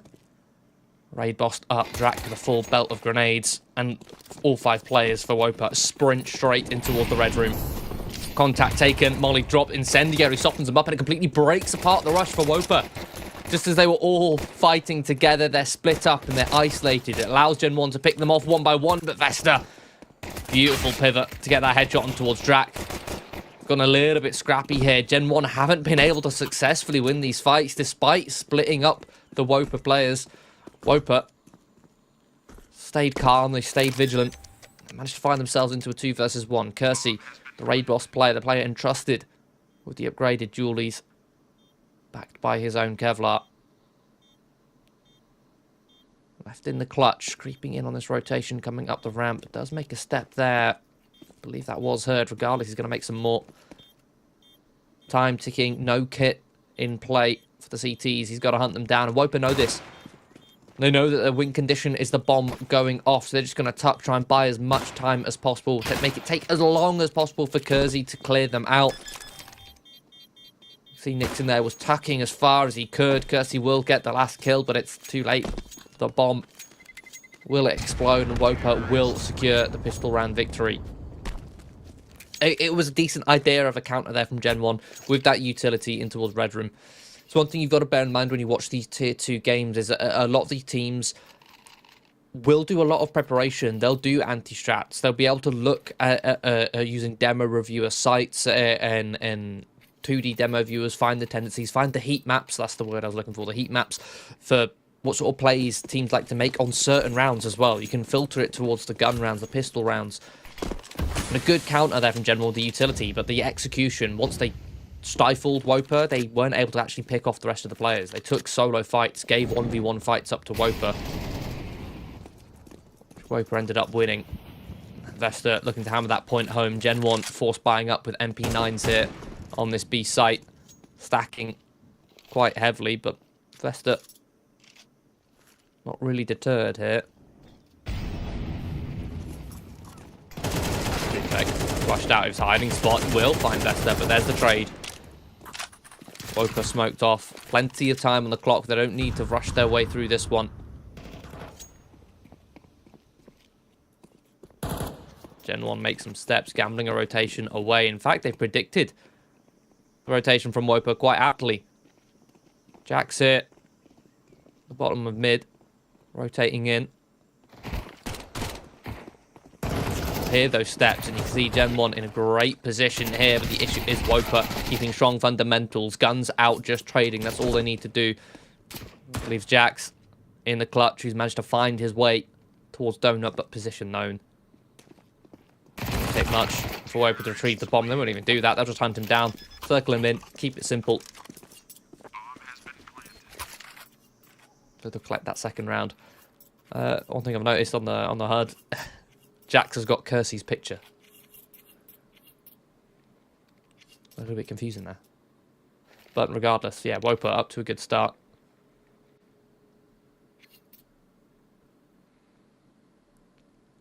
They put down Force Buy from GenOne. Do have a quick technical pause, hopefully one that can get resolved as soon as possible.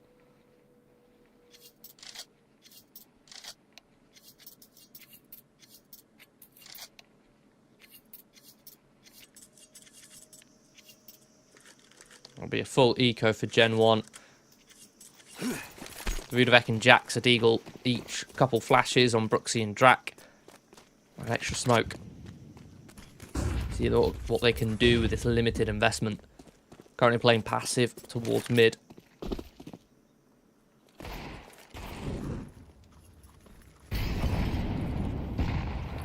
Good utility to break the setup that GenOne were trying to work with.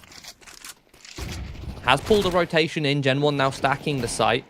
Bit of a missed smoke towards short there. It's actually blocked off site towards cave, but Drac is actually going to give them a fight anyway. He'll charge straight down the ramp and give them an opening frag. Brooksy will find a trade. That's when Prime activates the Mac 10, the perfect weapon for the job. Lurking in towards cave. Kersey now trying to hide behind the pillar. Vesta, keen sight. We'll find that last player.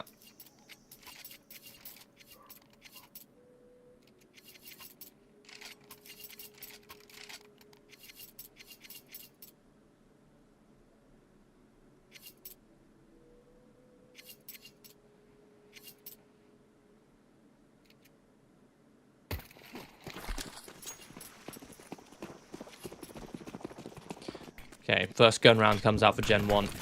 Got the AWP up on Kersey. Kersey's a player which I've often been rather critical of because he has such a high skill ceiling, but does play a relatively baity style.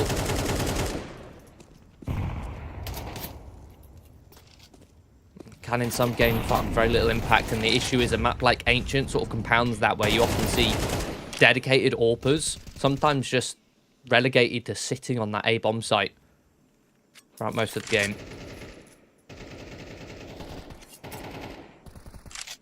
But already Wopa working with an opening pick. They found the Vudovec in towards cave of all places. Make it a second. Jax hunted down. Brooksy will find Prime, but he will not expect a second pair of players fading in towards that smoke. Kersey now up to the plate. Will find 2 kills of his own before being traded.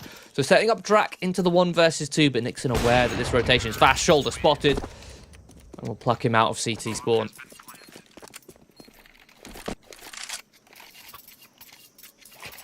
By all means, Wopa storming through there. GenOne not contesting for map control there in towards middle, playing a little bit more passively, but that gives Wopa so much freedom to play, to work for those opening picks.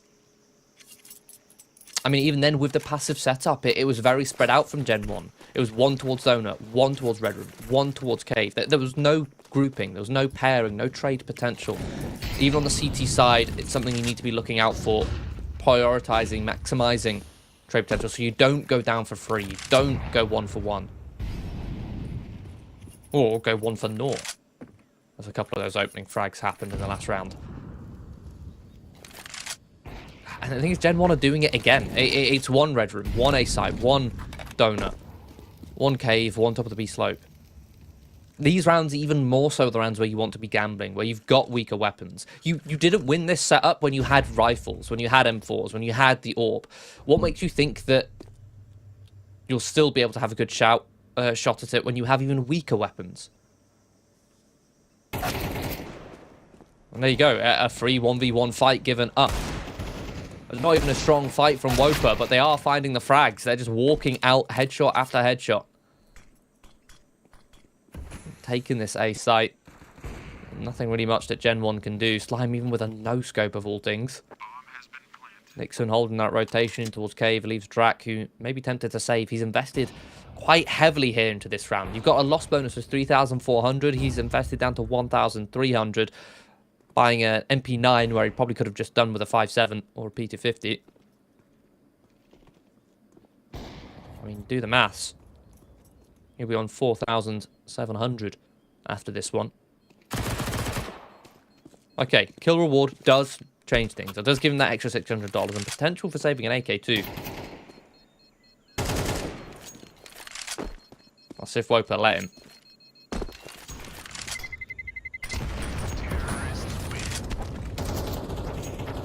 Oh, he's gone away picking up a molly too. So financially, it's actually paid off, especially with that $900 worth of kill reward he collected.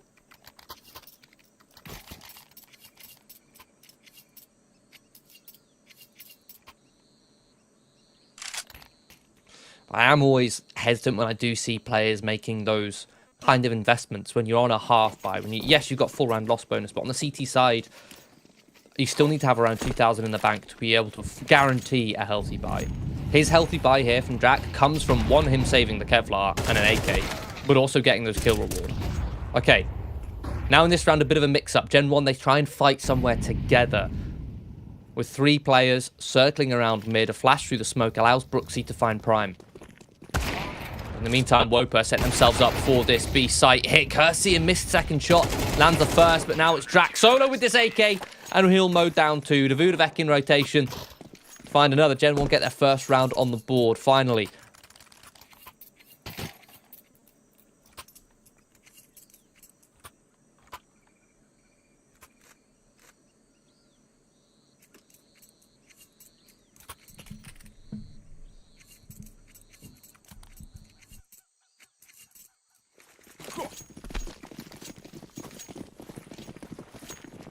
Round number 7, both sides, another full investment out on either side.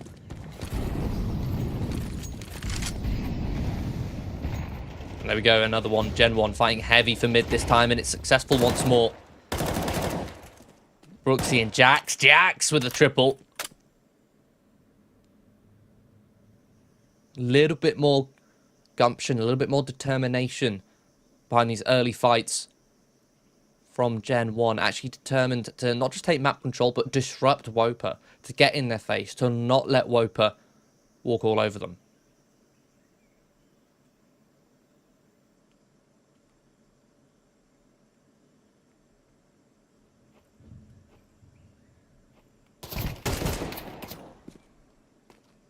That's it.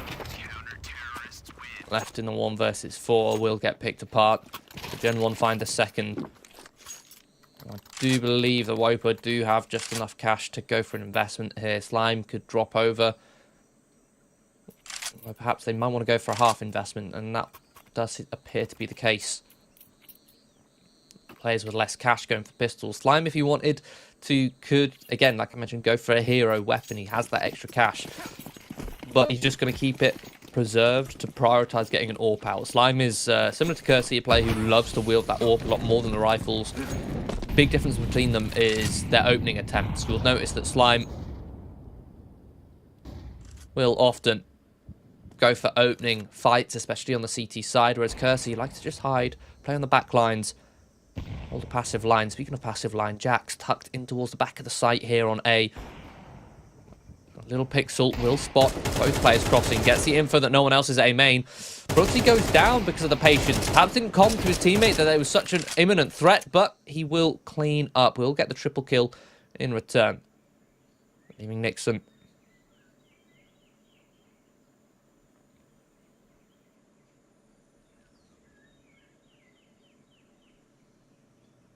Not much to do here. Doubt he clears right side. Yeah, no, he doesn't. Yeah, I'm not sure if there's a bit of chaos in the comms there for GenOne, with Jax not communicating to Brooksy that they can walk out A, they can walk towards Donut. Because even if Jax spots them, they can still get towards Donut before Jax can kill them. With it being a very tight pixel gap he was looking through for info. But here comes the investment for Wopa. Guns back out in force. Need to make an adjustment here, as their aggressive plays in mid have been heavily countered by GenOne's adjustment to overloading mid. This one they're going to be playing a little bit more passive. In fact, it looks like a bit of a retake setup on mid from GenOne, and Wopa have correctly identified this. Wopa were set up to split mid. They said, oh, they're not fighting for the bottom of mid, let's take it. They realised, wait, if they're not fighting for it, maybe they're playing towards the extremities. And they were, and still are. Jax has been rewarded with a clean headshot towards Vesta. But in the meantime, Davudovec has been picked in B. Speaking of pick, Slime with that AWP, that head-to-head duel between the snipers, removes Kersey.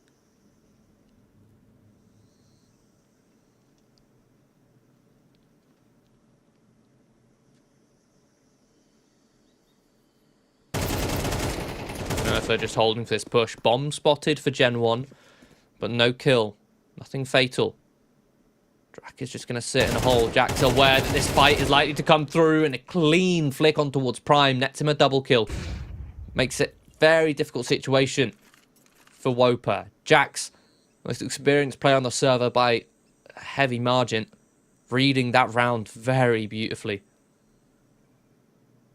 And Slime, who's in a position to cut off these rotations, but he's with an AWP, not a strong weapon to lurk with, relying on GenOne winning that 1v1 against Brooksy.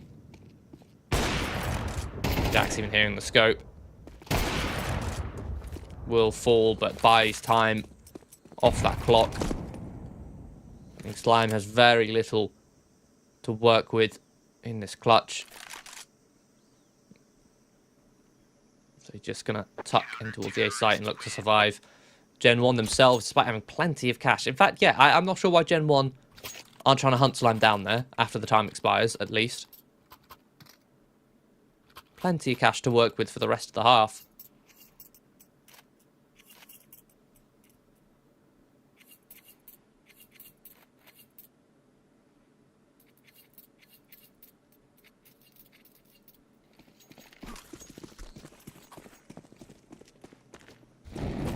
Round number 10, half investment for Wopa around this saved AWP for Slime. Again, we saw him get a nice pick in middle earlier. This time currently boosted up to see if he can find one over towards the B slope. But look at this. This is such a nice counter for GenOne. Going straight up in towards the heavens, where you can see over the top of that smoke to collect Slime.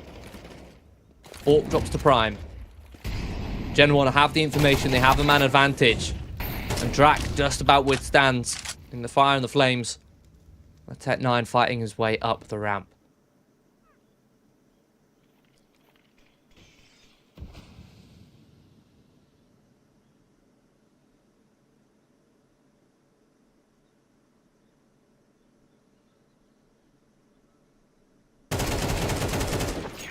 Oh, Drac. Styling on them with that beautiful spray.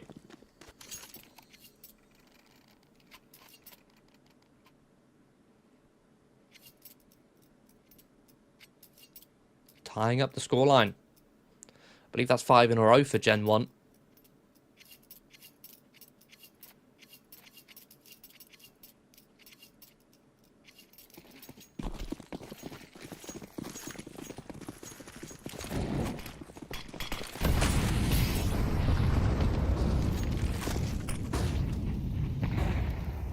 Aggressive fight in mid for GenOne again, looking to see if they can try and counter. Do get that first opening. A trade onto Slime. Maintains that man advantage, but Vesta gets involved in the action. Kersey overstays his welcome in middle.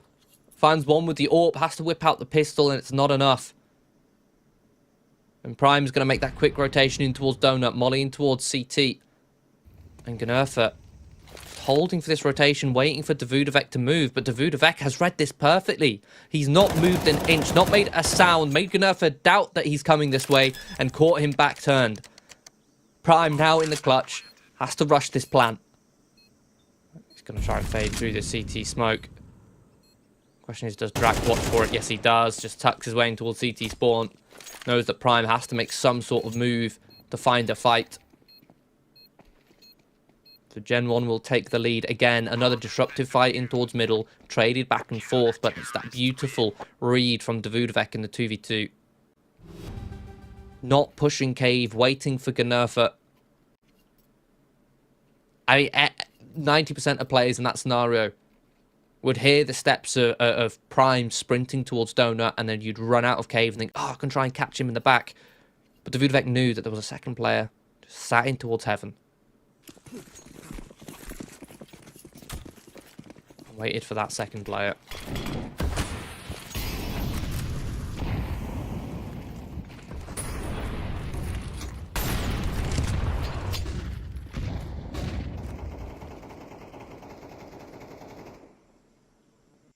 What adaptation the Wopa bring into this final round of regulation to not lose this fight in middle so easily. The counter flash, Brooksy, the perfect timing, catches them shifting through the elbow smoke.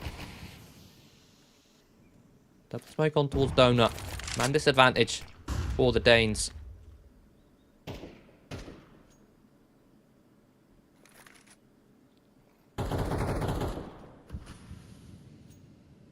Bit of spam through the wall. Softens up to Vudavec. Puts him on notice. A flank coming in towards A. Jax wins that fight over towards Nixon. Has so much information now in his hands. GenOne can comfortably, with a 2-man advantage, just sit back and play passive towards B. Play retake towards the site. They'll give up the full site. Again, it doesn't matter if Wopa plant the bomb. Because by planting the bomb, it gives GenOne that information. Financial game of no concern here in the final round of the half.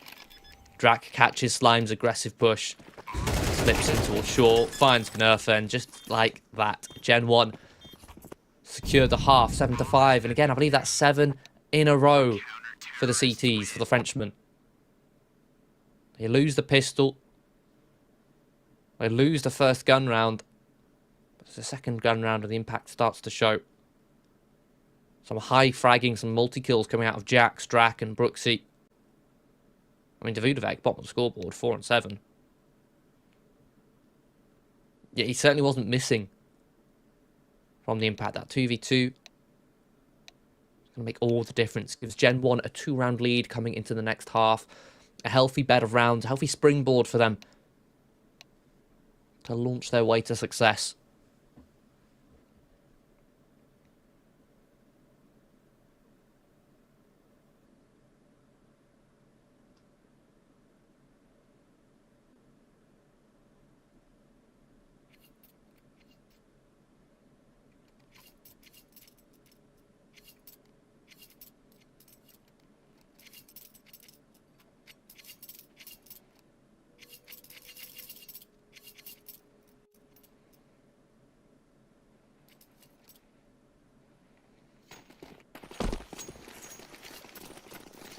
Sprinkling of util for GenOne on this pistol. Molly in Jax's hands. Drac with a smoke.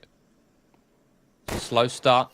Slime using that early spawn to jump spot in towards A main to see what info he can find. And that's the bomb spotted. You can see Wopa, their reaction. They start to shift over through CT towards that A site. Investor getting curious towards Cave does. Find Drac. That's the smoke.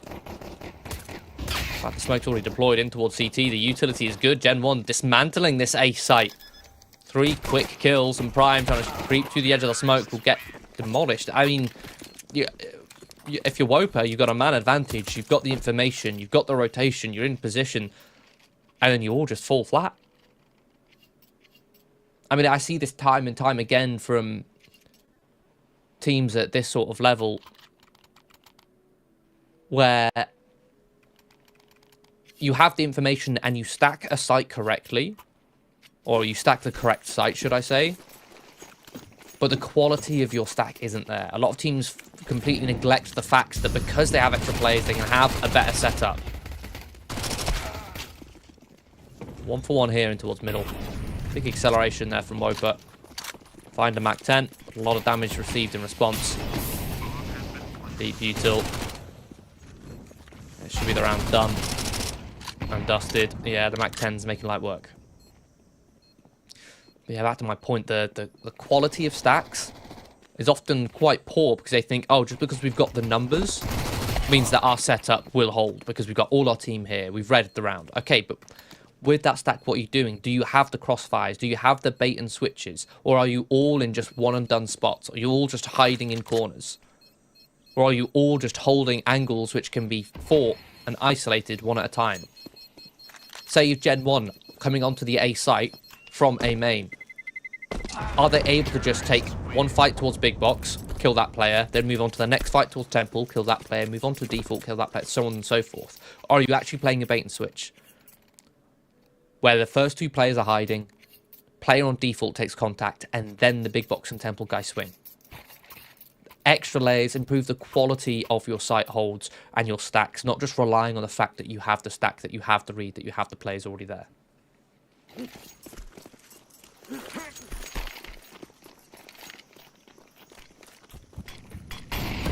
does put GenOne now in a 4-round lead. First gun round for Wopa here in the second half. Foregoing mid-control, as GenOne did early on in their CT half. Vesta holding this smoke, ready for it to fade. Util thrown over towards the A site, pulls Vesta away at full rotation. Now they're going to creep into a donut. Look at this flank. Prime in the perfect spot, only good for one. Traded out, but it does alert Vesta. He can turn around and deal with that extra player. Kersey and Jax left alone, and Vesta's actually going to collect a triple kill. Completely saved by Prime's push there.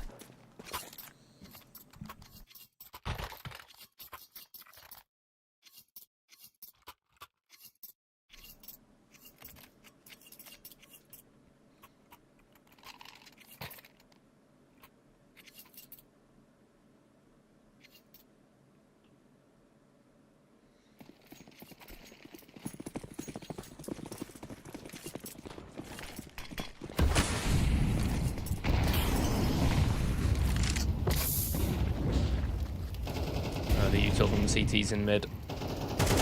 No fight behind it. Instead, GenOne, they take mid for free.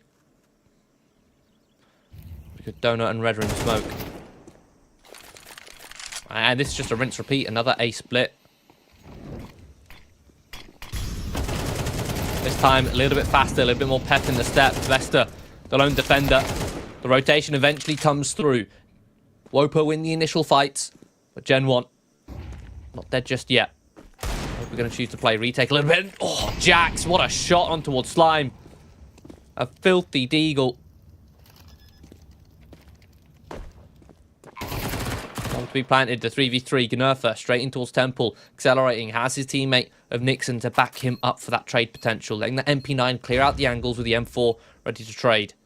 Jax clears out CT. Now Sit with his back turned.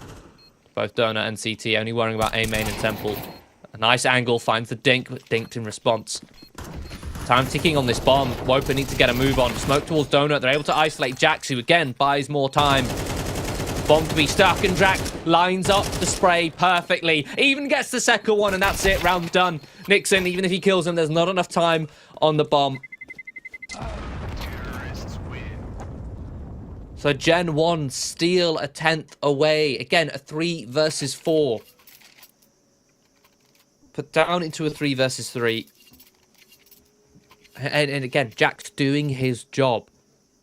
The clear win condition there was not to sit behind default and have some highlight where he gets 3 dirty headshots on the headshot angle. No. As soon as he took the fight, he then tucked because he knew that with his position known, he has control of the fights, and Wopa have to respect that. They're going to sit and hold and wait for Jax to peek, but that just buys time off that clock. It ticks down, and there's not enough time to defuse. They rush that defuse, and it makes it so easy for Drac to spam that smoke. To line them up, they're not sat off the bomb. It's broken the bank for Wopa. A full eco for them, and it's a relatively uninspired setup at that.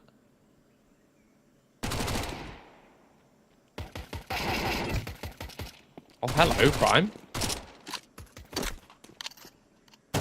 Double dink straight on towards the Voodooek. Needs to be able to fall off. Kersey looking for those ecos, hungry for them frags.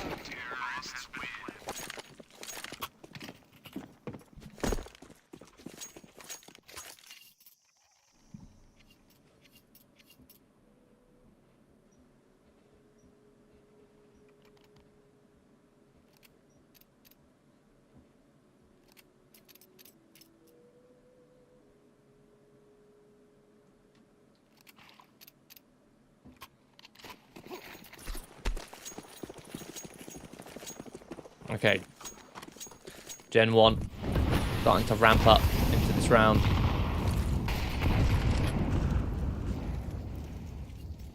At least into this map, should I say. Just a couple rounds away from closing it out, but Prime and Slime have something to say about it. A 3-man push straight towards the slope. Wopa have mixed things up, as have GenOne. The fight, they butt heads towards the B ramp. It's Wopa to send GenOne packing. They have to give up that map control. But now the scurry is on. GenOne know that Wopa have all the information. They have B lane all cleared. Cleared out cave to boot. They can rotate over. They can stack further towards middle. The ticking timer as GenOne scramble to try and beat that rotation. Steps heard. Oh, what a shot from Drac. Just one tap slime. Looking for a little bit more. Vesta catches Kersey.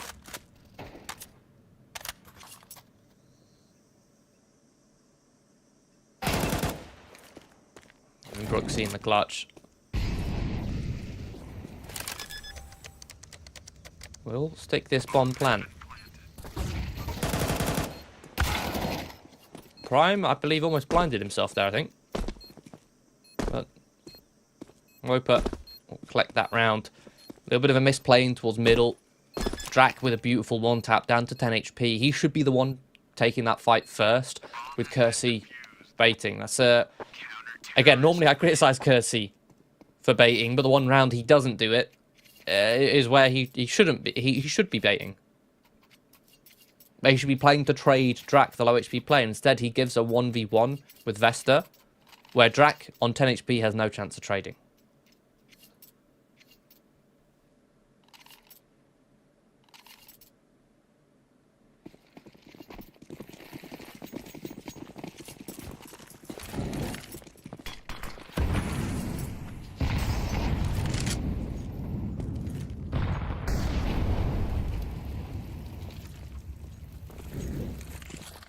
Okay, an early B-site hit. The amount of fun timing here. Wopa, we're still in the middle of shuffling their defense, rotating early towards A, playing retake. Fortunately, none of their players are in a position to actually get caught by this, so it's still a 5 versus 5. Wopa lose ground, but not players. Say that, Gnerfert. Spam through the smoke is his undoing. Prime now activating towards the cave, catches the 2 very low HP players on GenOne. Oh, Investor doesn't check his corner. Drac punishes. In the meantime, all of Drac's teammates have fallen on the site. Slime and Prime are combined. And Drac just left to try and save here. He could have attempted to try and deny the defuse there with the wall bang from the bucket, but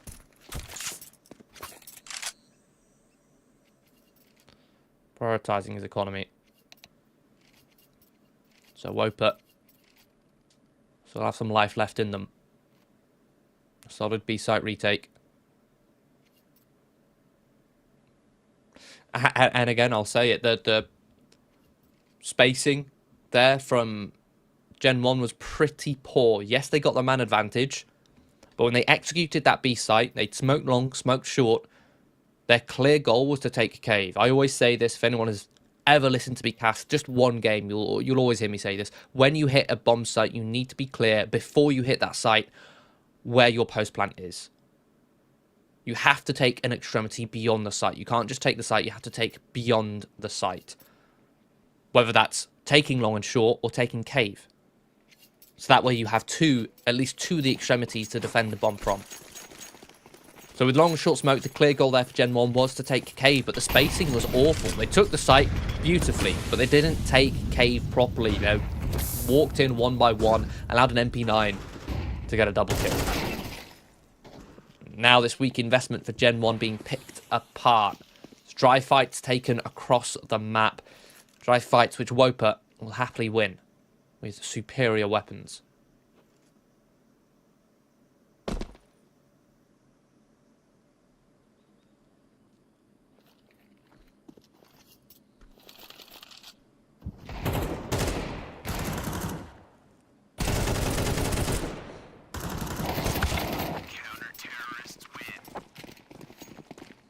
Pistols of GenOne fail to land their shots.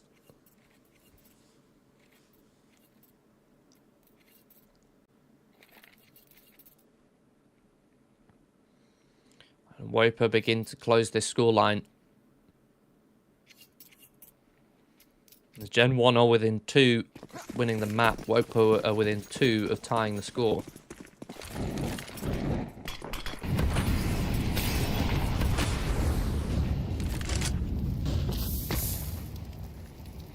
Drac looking to edge the Smoking mid.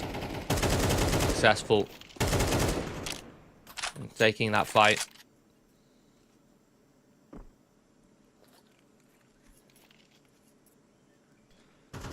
Under the cover of the smokes, they accelerating towards red room.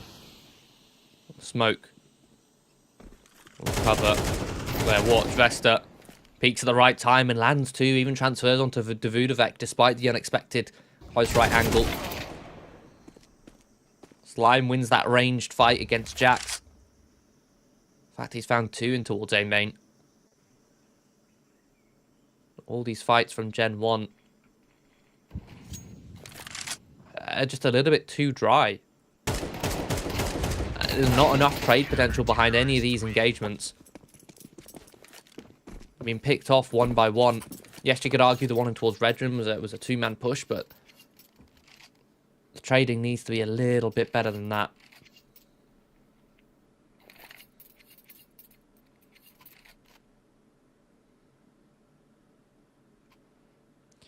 A tactical pause called. A much needed one.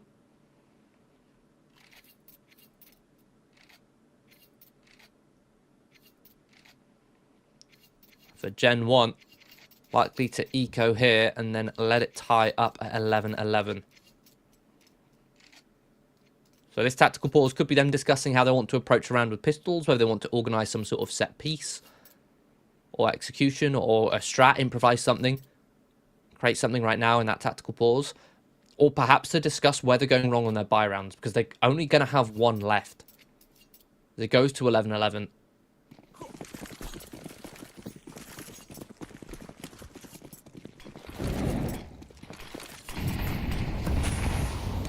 Again, it's a heavy util investment in towards middle. A heavy util investment which Wopa aren't really following up upon. They're playing passive, falling back in towards Donut, which GenOne are happily smoking off. In the meantime, a bit of a pseudo play, a pop set up towards B, and it's pulled a heavy rotation. This has worked beautifully. A lurk smoke to blind the CTs. Brooksy committing to sell the fake, but Slime will cut them down with ease. 3 clean headshots in quick succession leaves Davudovic. The clutch coming through red room, and he's been spotted. Not clean at all with the set 9. So the scoreline is indeed tied. It was a nice set piece, but again, with the pistols, the Tech 9s, it doesn't quite work out. But these are the kind of set pieces that I'll be honest, I want to see these on the gun rounds. Because that was simple. There was a lot of trade potential behind that set piece. You could have the utility to still sell a fake, do the exact same thing. Well, not exact same thing, but a similar concept, right? Selling that fake, Brooksy committing to sell it. 3 players, if they had guns, if they had rifles, that perhaps could have worked out. They could have traded Slime. They would have had the site.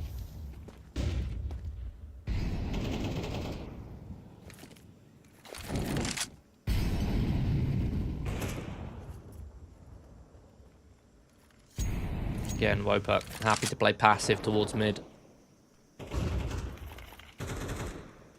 Vesta and Slime trusted to work together towards A. Wopa now starting to get aggressive, but they've actually given GenOne an opening, given GenOne a man advantage to work with, something which they've not had the privilege of having throughout most of this half.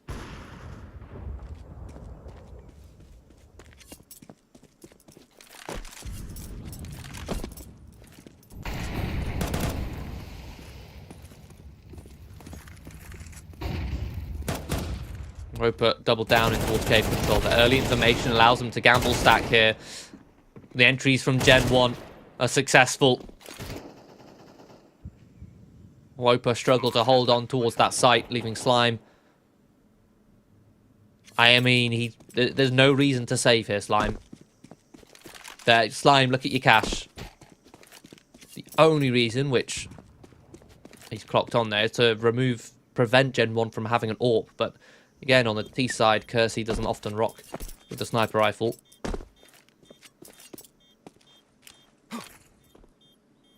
Should at the very least try and get some economic damage done.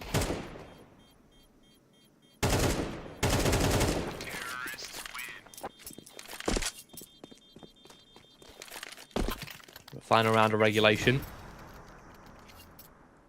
Wopa should be able to invest regardless, as mentioned before.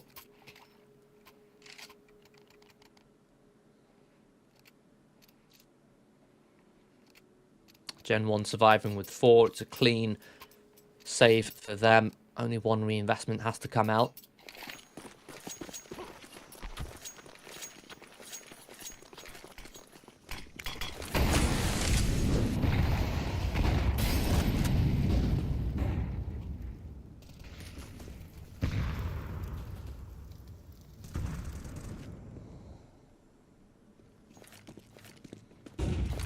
Vesta again, Jiggle spotting in towards mid. This is a rinse repeat GenOne, the same set piece that they ran at the start of this half. The A split, 3 towards A main, 2 towards Donut. But the fights this time that they take are good. The fights this time have trade potential. It's a double peek towards A main. It's 2 players jumping through the smoke at the same time on towards Vesta. It's a 2 versus 4 now to be recovered by Prime. Another double peek from Prime. He falls, leaving Gunurfa.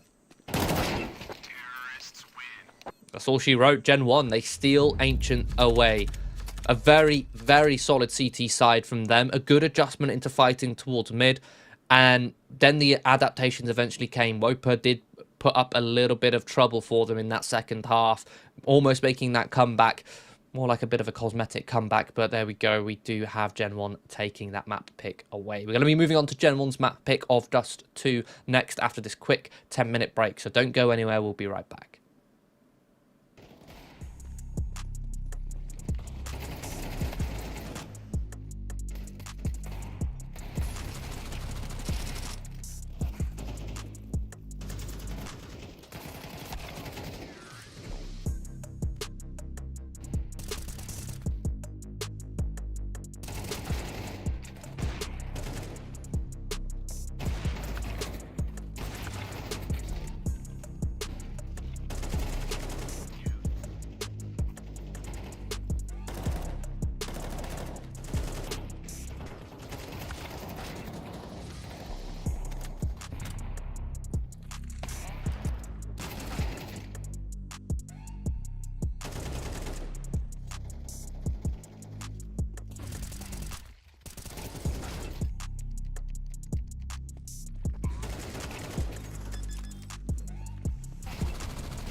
Welcome back, everybody, to United21 Season 27, here with this winners match of Group D to find out who our fourth playoff team will be. GenOne stole Ancient away from Wopa 13-11 after a pretty solid CT side from them. Now we're going to be moving over to GenOne's own map pick. Wopa, spot of trouble. GenOne, very close to securing that playoff berth. Kicking off this pistol, GenOne taking long control very swiftly. A handful of grenades, smoke, double flash, and a molly, but Wopa have heard this rotation. They've got a player in short who would have heard all of those steps, and you can see Wopa stacking up this A site. The question is, what is their play? Slime does have a flashbang in hand, but does he throw it too late? Flash comes through. In fact, Flash doesn't even come through. Yeah, Prime taps down two. Quick success. Two very quick taps. And GenOne have just been mowed down. The fact that Prime is able to get 2 kills with 2 clicks before the flash even pops, and then the flash comes in to hammer home the last couple kills. A beautiful reaction there from Wopa. Set up very well to counter GenOne. Now moving on to Dust 2 here.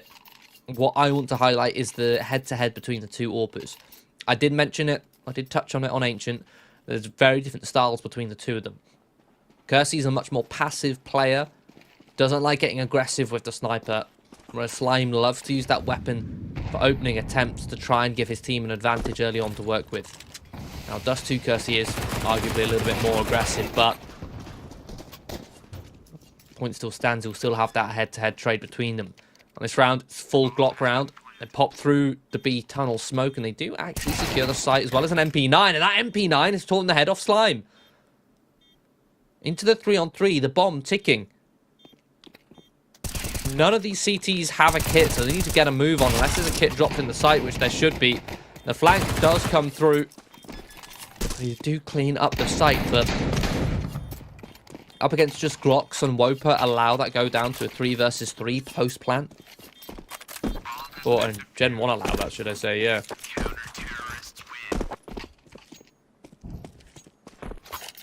They do just about stay alive.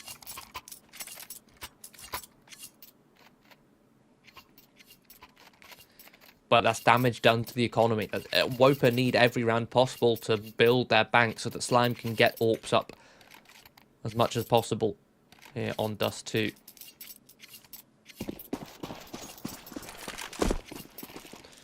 It's a map which Wopa haven't played on HLTV in the last 3 months.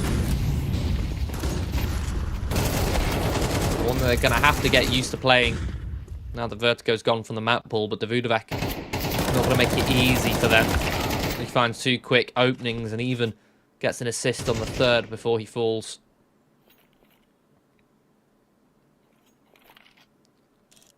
Wopa shut down at the doors towards Long, and Kersey posted with this AWP. It's that head-to-head duel. Kersey posted passively in towards the pit, waiting for that peek to come through. Best is rotating in with an auto shotgun. Able to at least find one. Drops an incendiary on towards the site. Tickles the toes.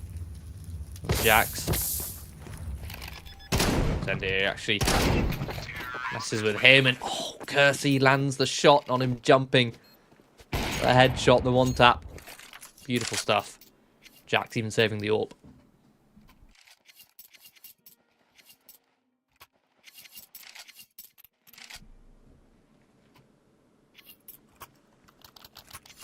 And as mentioned, the damage done by the Glocks on round number 2 is coming to bite Wopa here. They're going to be forcing up only 2 M4s, 2 real rifles beside the scout from Slime, and that scout's already tagged down to 26 points of health.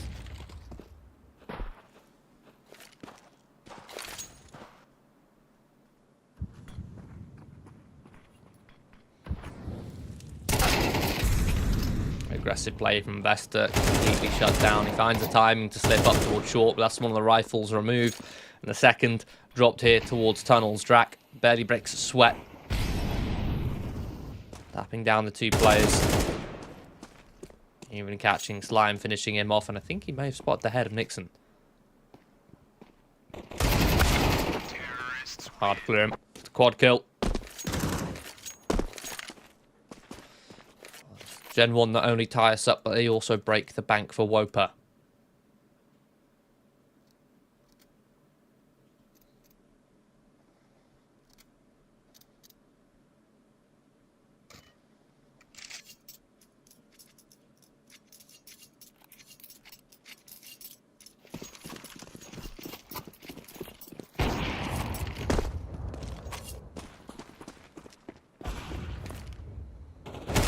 Another opening from Kersey.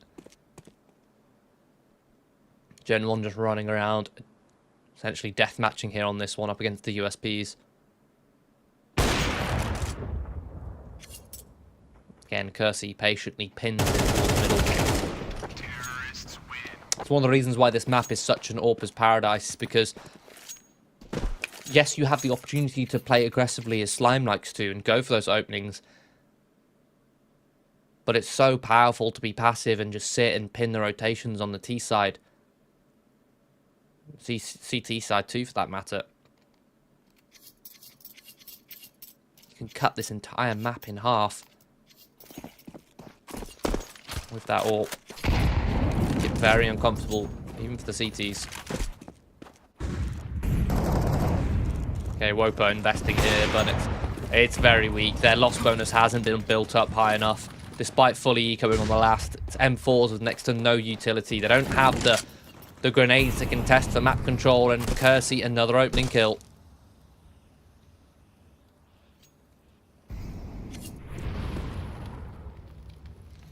Gnurtha. Pressure applied towards his way. And oh, a lovely little angle. Spots the head over the edge of the smoke. And we'll mow down too. The narrow choke point that is the tunnel. It's quite long. It's hard to dodge a spam through that tunnel. Gives Wopa a man advantage. Deep molly not going to flush Gnurtha out of position. Jax will flush out Slime, but Slime gets away. Just about.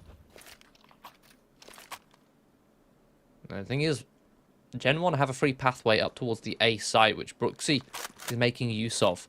Just crouching, just walking all the way up. A flash deployed towards the ramp to try and push off any potential riflers holding long. One will be planted. Wopa happy to play retake and Slime. Finds Brooksy's head. It's all on Jax now. And he finds two quick headshots with the M4A4. Oh, and he was holding for Slime. Holding for that jump up. He falls victim to it, but Kersey coming in on a lurk with the AWP of all weapons. Will find an equalizing frag. Puts himself into the 1 versus 1, but on such low HP, Slime just creeps under the crosshair. Slime will win the clutch.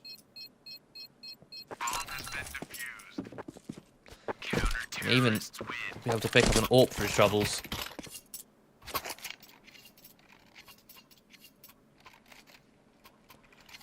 GenOne, I'll be honest, throwing away the man advantage that they had, that early pick in towards middle. They kind of forced their way in towards the B site, giving Gnurtha that double kill.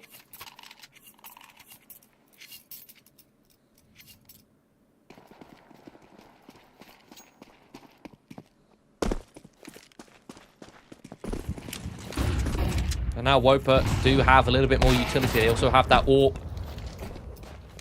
Actually, it's in the hands of Prime, not on Slime. Slime's going to be using his spawn with the M4. See if he can go for an opening pick, but the opening pick has been found already. Man advantage for GenOne. It's Kersey again. Gives GenOne a 5v4. Jack's back turned right as Prime comes into the action. A bit of a missed flash from Kersey.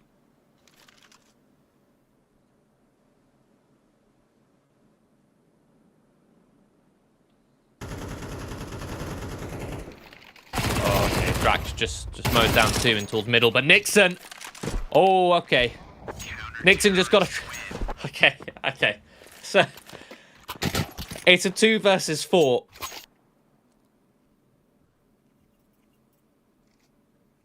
It's a 2 versus 4, and Nixon just walks into long with an MP9 and collects 3 headshots.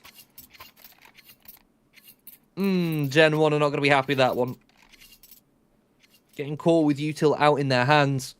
A dry peek from an MP9 up close range.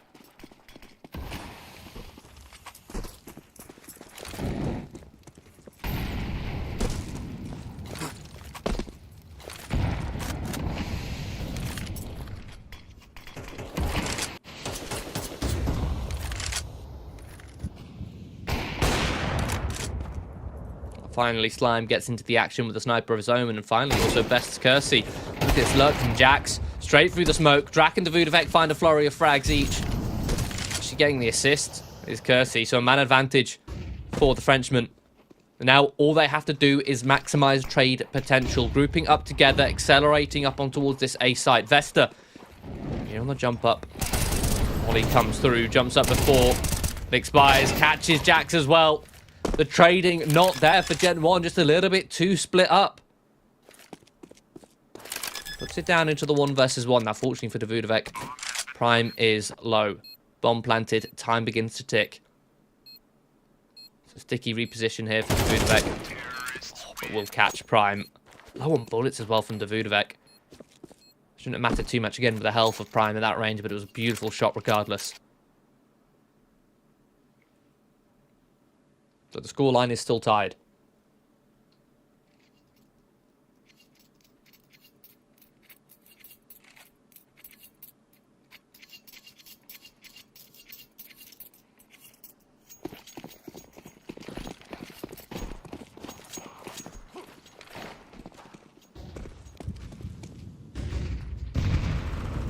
Force buy for Wopa. Yeah, Nixon has done some magical things with the MP9, but a Slime with the Deagle to get the ball rolling. 2 sublime headshots. The Davudovec also down low. This is such a scrappy game of Dust 2. Mistakes being made from either side. I say either side. Gen 1 just letting Wopa into so many rounds. When Gen 1 should be walking all over Wopa right now. I'll be honest. Kersey has been getting them openings. Everyone on Gen 1 has been finding these openings, but in these mid-rounds, they're just giving away a few too many multi-kills. Look at that shot from Jax.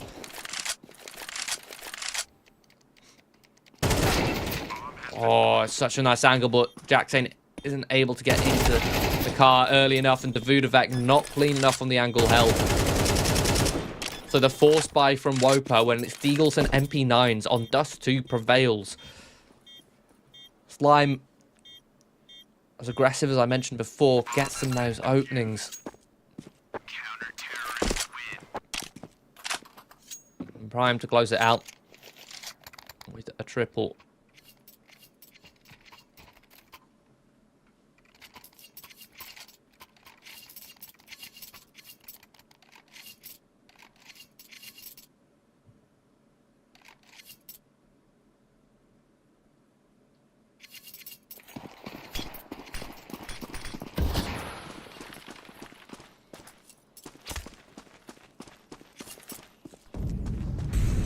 With the auto shotgun. Looked like he was attempting to push in towards lower there, but Gen 1 with this force buy of their own, looking to brawl out towards long. They're successful in going 1-for-1, putting it into the 4 versus 4, but Brooksy trying to find the timing to catch Prime, linking back away and towards the site. That's his undoing. Brooksy goes down, and that's one of the AKs. And Kersey, desperate to retrieve that rifle, makes the exact same mistake. Only had done that earlier when Brooksy was still alive. Could have peeked it together. The auto shot at range. Not landing the shots. Oh, dink from Davudovec. B site now in the hands of Gen 1. Drac the opportunity to plant the shotgun. Rattles off. Shell after shell. Post-plant setup, the retake coming in through towards tunnels.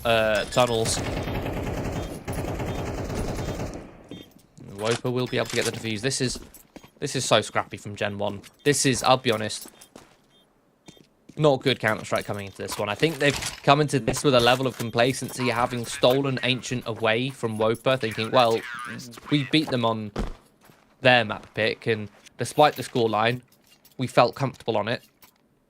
Now we're moving on to Dust 2. We should walk away with this. And it started to look like they were. on the first gun round. They were getting all these openings, but they're playing so sloppy in the mid rounds, rushing picks, trying to find timings, trying to take fights, thinking they can catch off their opponents, but in doing so, they're just giving opportunities. They're giving timings to Wopa to get back into this, giving Wopa multi-kills, and they should just be traded.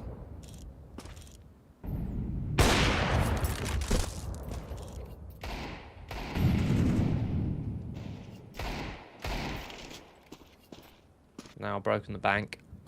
GenOne who will finally take an eco where Slime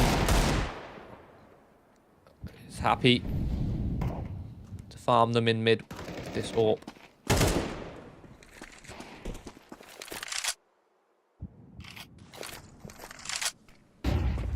Jackson managed to creep close. And the Tech-9 tears the head off of Prime. The wild spray from Gnurtha isn't controlled enough to net him the double. So again, with just pistols, it's down to a 2 versus 3.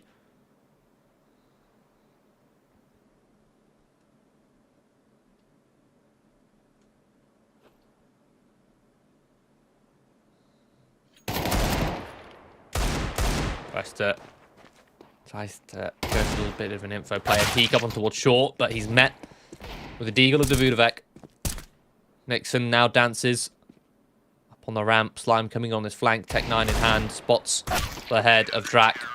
Will decapitate him. Will execute him, giving Wopa a strong lead here. 7-4.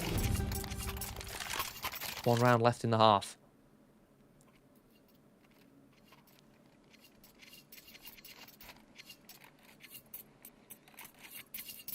And again, it's not like Wopa are doing anything special on this CT side. It's not like they're throwing awesome setups, getting awesome picks, getting man advantages. No, they're losing a lot of these picks. It's just a case of GenOne are then just throwing these leads, throwing these man advantages.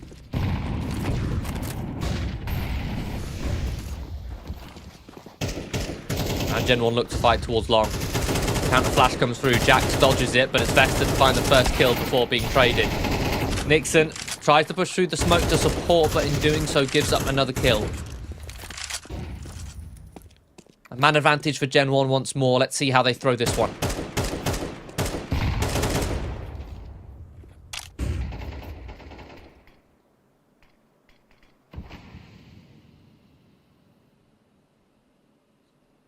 Kersey just tucked in towards the pit. GenOne sitting steady, waiting for the peaks to come through. Slime with this AWP. Off on the site, great position to fire down some shots at range, but Prime tries to get tricky with it with a slurk smoke to allow him to get to car, but he's actually punished, spotted and spammed. Slime now with a Tech-9 up on towards site. Jax gives away a kill, untraded. There's nobody behind him to follow up. Fortunately, Drac, patient as ever, collects the double. Eventually, GenOne are finally able to close out a man advantage to get themselves 5 on the T side of Dust 2.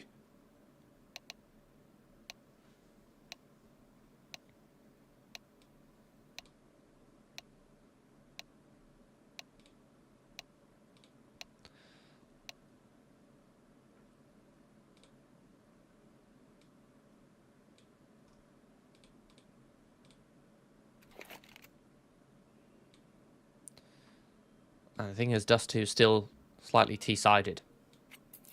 And Wopa have a lead moving on to their T-side. Still relatively balanced despite being T-sided. It's 51% in the last 3 months on all matches on HLTV.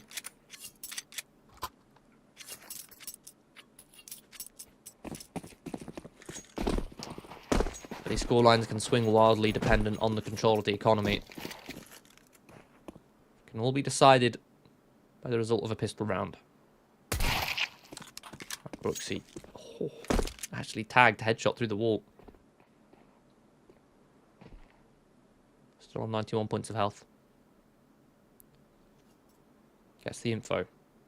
Rest of GenOne still stacked up towards B, but Wopa circling towards A. Taken long. Smoke the cross. They're going to creep and crouch behind the smoke. Gonna progress their way up on towards the site. So they get close enough, the flash pops. They clear out the site. And, oh, Kersey domes Vesta in the rotation. Sounded pretty crisp. Prime overstays his welcome, can't jump back up on towards the box. Without the Kevlar, easy pickings for the body shots. Nixon, under pressure, a lot on his plate. It's Slime to come in to try and bail him out. Slime with a double, in fact. Slime just tapped away 3 with a triple on the P250, looking for this 4th, even jumping. I don't think there was a kit in play for GenOne. Regardless, there's not enough time for Jax to get on this bomb, and down to just 1 point of health. Gnurfer will chase him down. And will finish him off. So Wopa will take that lead. And stretch it further. Only that, currently in control of the economy. But GenOne, they're not going to take that lying down. They're going to challenge control of the economy here with a second round force buy. Scout dropped over to Kersey. He can keep $700 in his back pocket, still buy Kevlar. Allow for that early AWP investment on the gun rounds. Jax for going Kevlar just to sit on the Deagle, being the one to drop over that Scout. And these MP9s are actually doing a lot of damage. Brooksy with 2, Davudovec with another. They shut them down towards long. This is a very limp long sight hit for Wopa. 1 by 1, they fall to the MP9.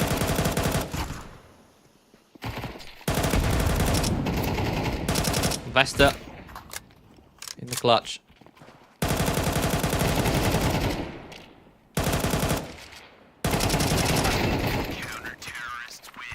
And Davudovec with the wall bang.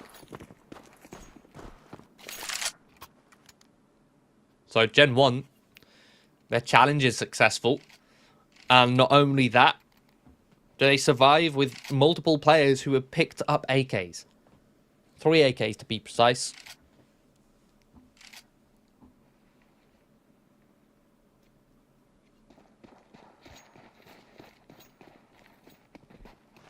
Wopa, double eco territory.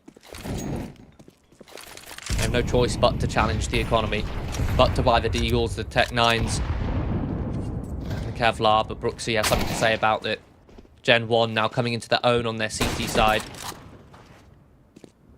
Aggressive playing towards mid, vying for the central stalk of the map.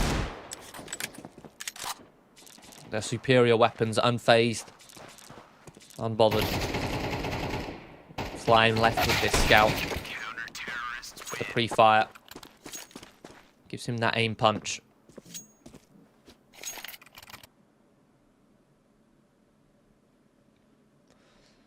So GenOne close the gap and likely to tie up the score.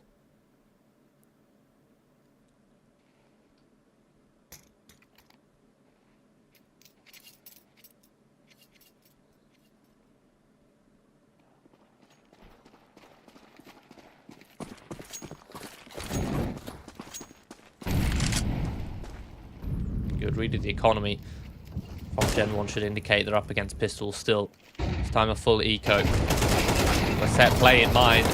Wide swing coming in towards top mid. Jax holds at the bottom and will collect a triple. A couple of Glock kills do come Wopa's way. Clean from Jax on that last one to collect the quad.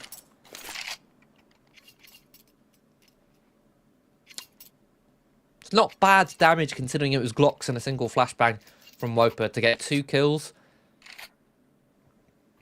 But the thing is, GenOne, again, they won on a force buy with MP9s and upgraded to AKs. And then cleanly won the last round, or the round before that. Plenty of cash in the bank, still working with 2 AKs. Kersey now able to whip out that sniper rifle. Slime can't afford one of his own to challenge. Prime tagged down very low. Finished off with ease by Davudovec. Brooksy pushes through the smoke for one of his own. Davudovec still a threat in the pit. Eventually traded out. Oh, and Kersey spammed by Gnurfer through the smoke. The rotation from Jax caught by Vesta's lurk. Leaves Drac this round. It started off promising with GenOne getting 2 kills. but a 3 versus 5 suddenly into a 3 versus 1.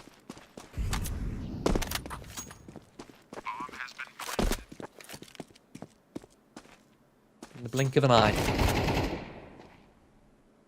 And Drac is also being hunted. Wopa wanting to do damage to this economy. Damage which certainly won't be reflected in the next round.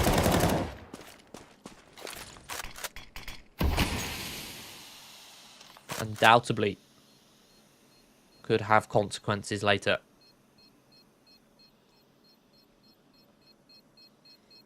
This is why Drac wants to preserve his weaponry, so he doesn't have to reinvest, so they can keep his cash in a healthy state. Terrorists win. I think Nixon's figured it out. Smoke's faded, and there you go. No M4 to be saved for Drac.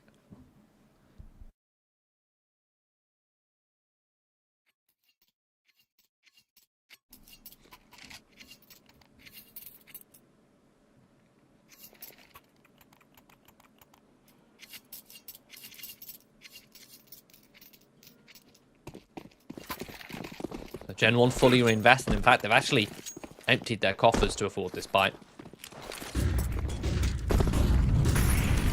Wopa look to take long again. This time GenOne don't contest. Instead, they're fighting for mid. Looking to progress up. Slime tagged in middle. Brooksy flashed off, ready to peek towards the top of long.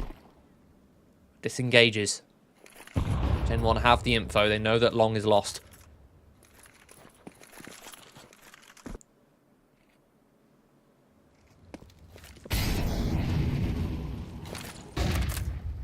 Vudavec reacts to that car molly by re-smoking long. Kersey can fight over the top of it and catches Slime. That head-to-head duel again. One which, again, on Ancient, Slime was winning. Now it's Kersey.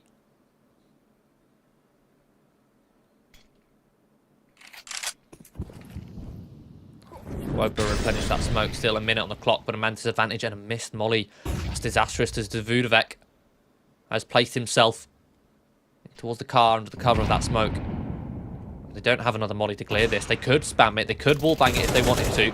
He'll pop his head up, but he won't get one. A quick headshot from Nixon. Perhaps a bit premature there from Vudavec. Kersey falls back, repositions. Plenty of spam will slow down the progression of Wopa up towards this site. 30 seconds left. The fight's now come through on the riflers. Kersey, again, still a threat here towards Gandalf. Picking them off one by one. He'll collect a triple kill in total, and GenOne will keep us tied. Not only that, but it was 3 players surviving when their economy was on the ropes. Very important for GenOne for that to be clean. They can still have an unimpeded investment here. Again, you can see the weaponry in hand, the 3 saved weapons, including that AWP. 2 weapons dropped over. And then look at the cash in reserve. Their buy is healthy thanks to that save, but not enough cash. If any more reinvestments had to come out. They've done a successful job at putting Wopa back down into pistols at the very least. 2 Tech 9s, 2 Deagles.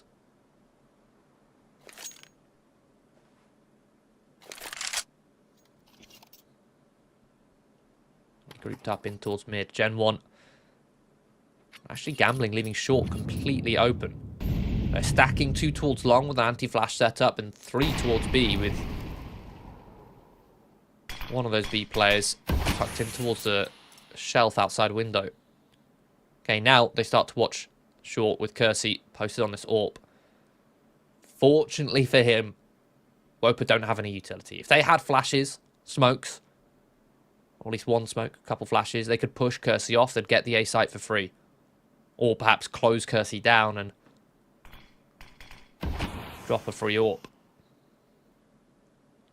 But without the utility, Wopa think otherwise. They're going to start accelerating here towards long. Vudavec will make light work. Just tap them down one at a time. Clean crosshair placement. A desperate play from that line here to actually get on towards the bomb site. Oh, could have found the timing to land maybe 1 or 2 Deagle headshots before rushing that bomb. Was only a matter of time before a player turned to look towards B anyway. GenOne will make their way to double digits.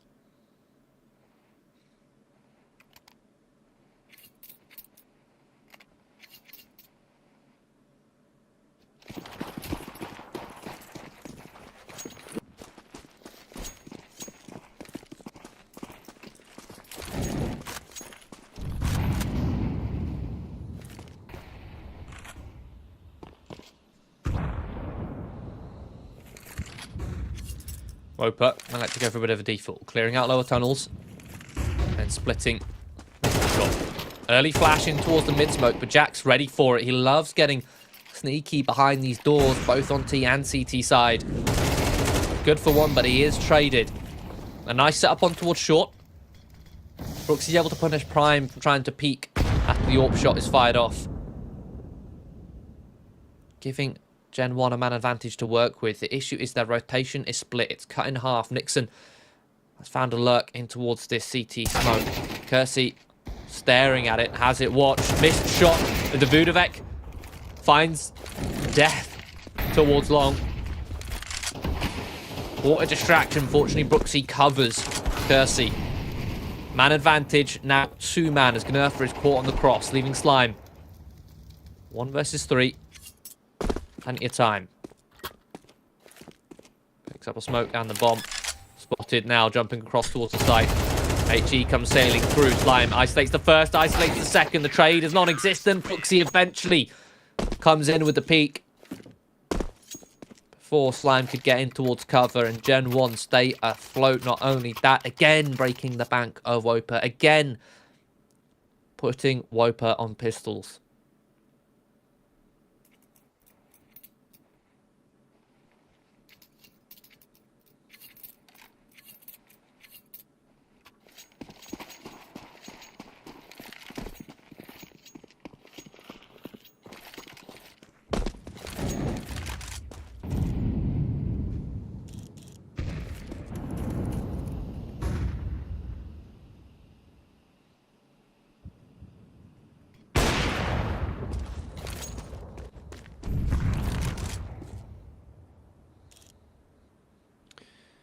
This time, backing up the pistols. There's plenty of grenades, plenty of flashes, and this definitely looks like a bit of a B play coming out from Wopa. A B execution, smoke already towards the window. Something which Wopa haven't tried yet, but GenOne are set up, ready for it. Drac towards the back of the site. Oh, Nixon, a team kill comes through. Just 15 points of health. He's in a 1 versus 4. That's all. 1 single kill comes through. That entire execution, that entire set piece, and all that comes of it is 1 kill. Not a single player for Wopa makes it out of tunnels.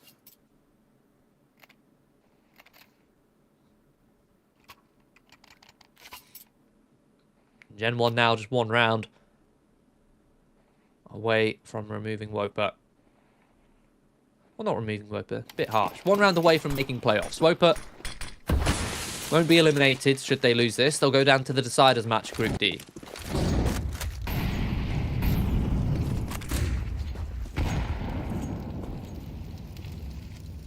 Map not over just yet. Wopa have another buy, have another investment, and Slime, most importantly, has the AWP in hand. It's been relatively quiet today as far as those openings are concerned. Again, it's another heavy short setup. This time, tripled up towards short for GenOne. Kersey finds the first with the AWP. Brooksy unmoving in his crosshair placement. Finds the perfect timing to fight aggressively and finish off Gnurfer. None of the Wopa players in a position to support, as in the meantime they have 2 players trying to clear out middle.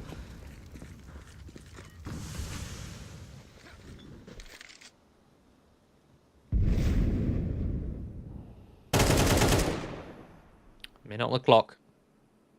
Heavy advantage for the Frenchman. Kersey gets info on Prime. Flash is deployed to try and blind Kersey. He's pushed back, but he's not deterred. Reposts onto the same angle. Lands a tag. Set up Davudovec for an easy first kill. Repeats into the angle, and Kersey will finish off the last 2 players. GenOne 2-0 Wopa here in the winners match of Group D, securing themselves another spot in towards the playoffs. Wopa, honestly, GenOne had massively disastrous, I'd say, T-sides on both those maps. There was glaring weaknesses, especially on Dust 2. The fundamentals were just non-existent, but Dust 2, even then, is a map which Wopa don't really play. It's not a map that they played before when Vertigo was in the map pool. So what can really be said about that one? Not too much. Either way, that's us done for the day here at United21. Join us tomorrow for some more round... In fact, it's... I think some more round 2 matches tomorrow. So make sure to tune in then nice and early in the morning. That's all for now. Thank you for watching.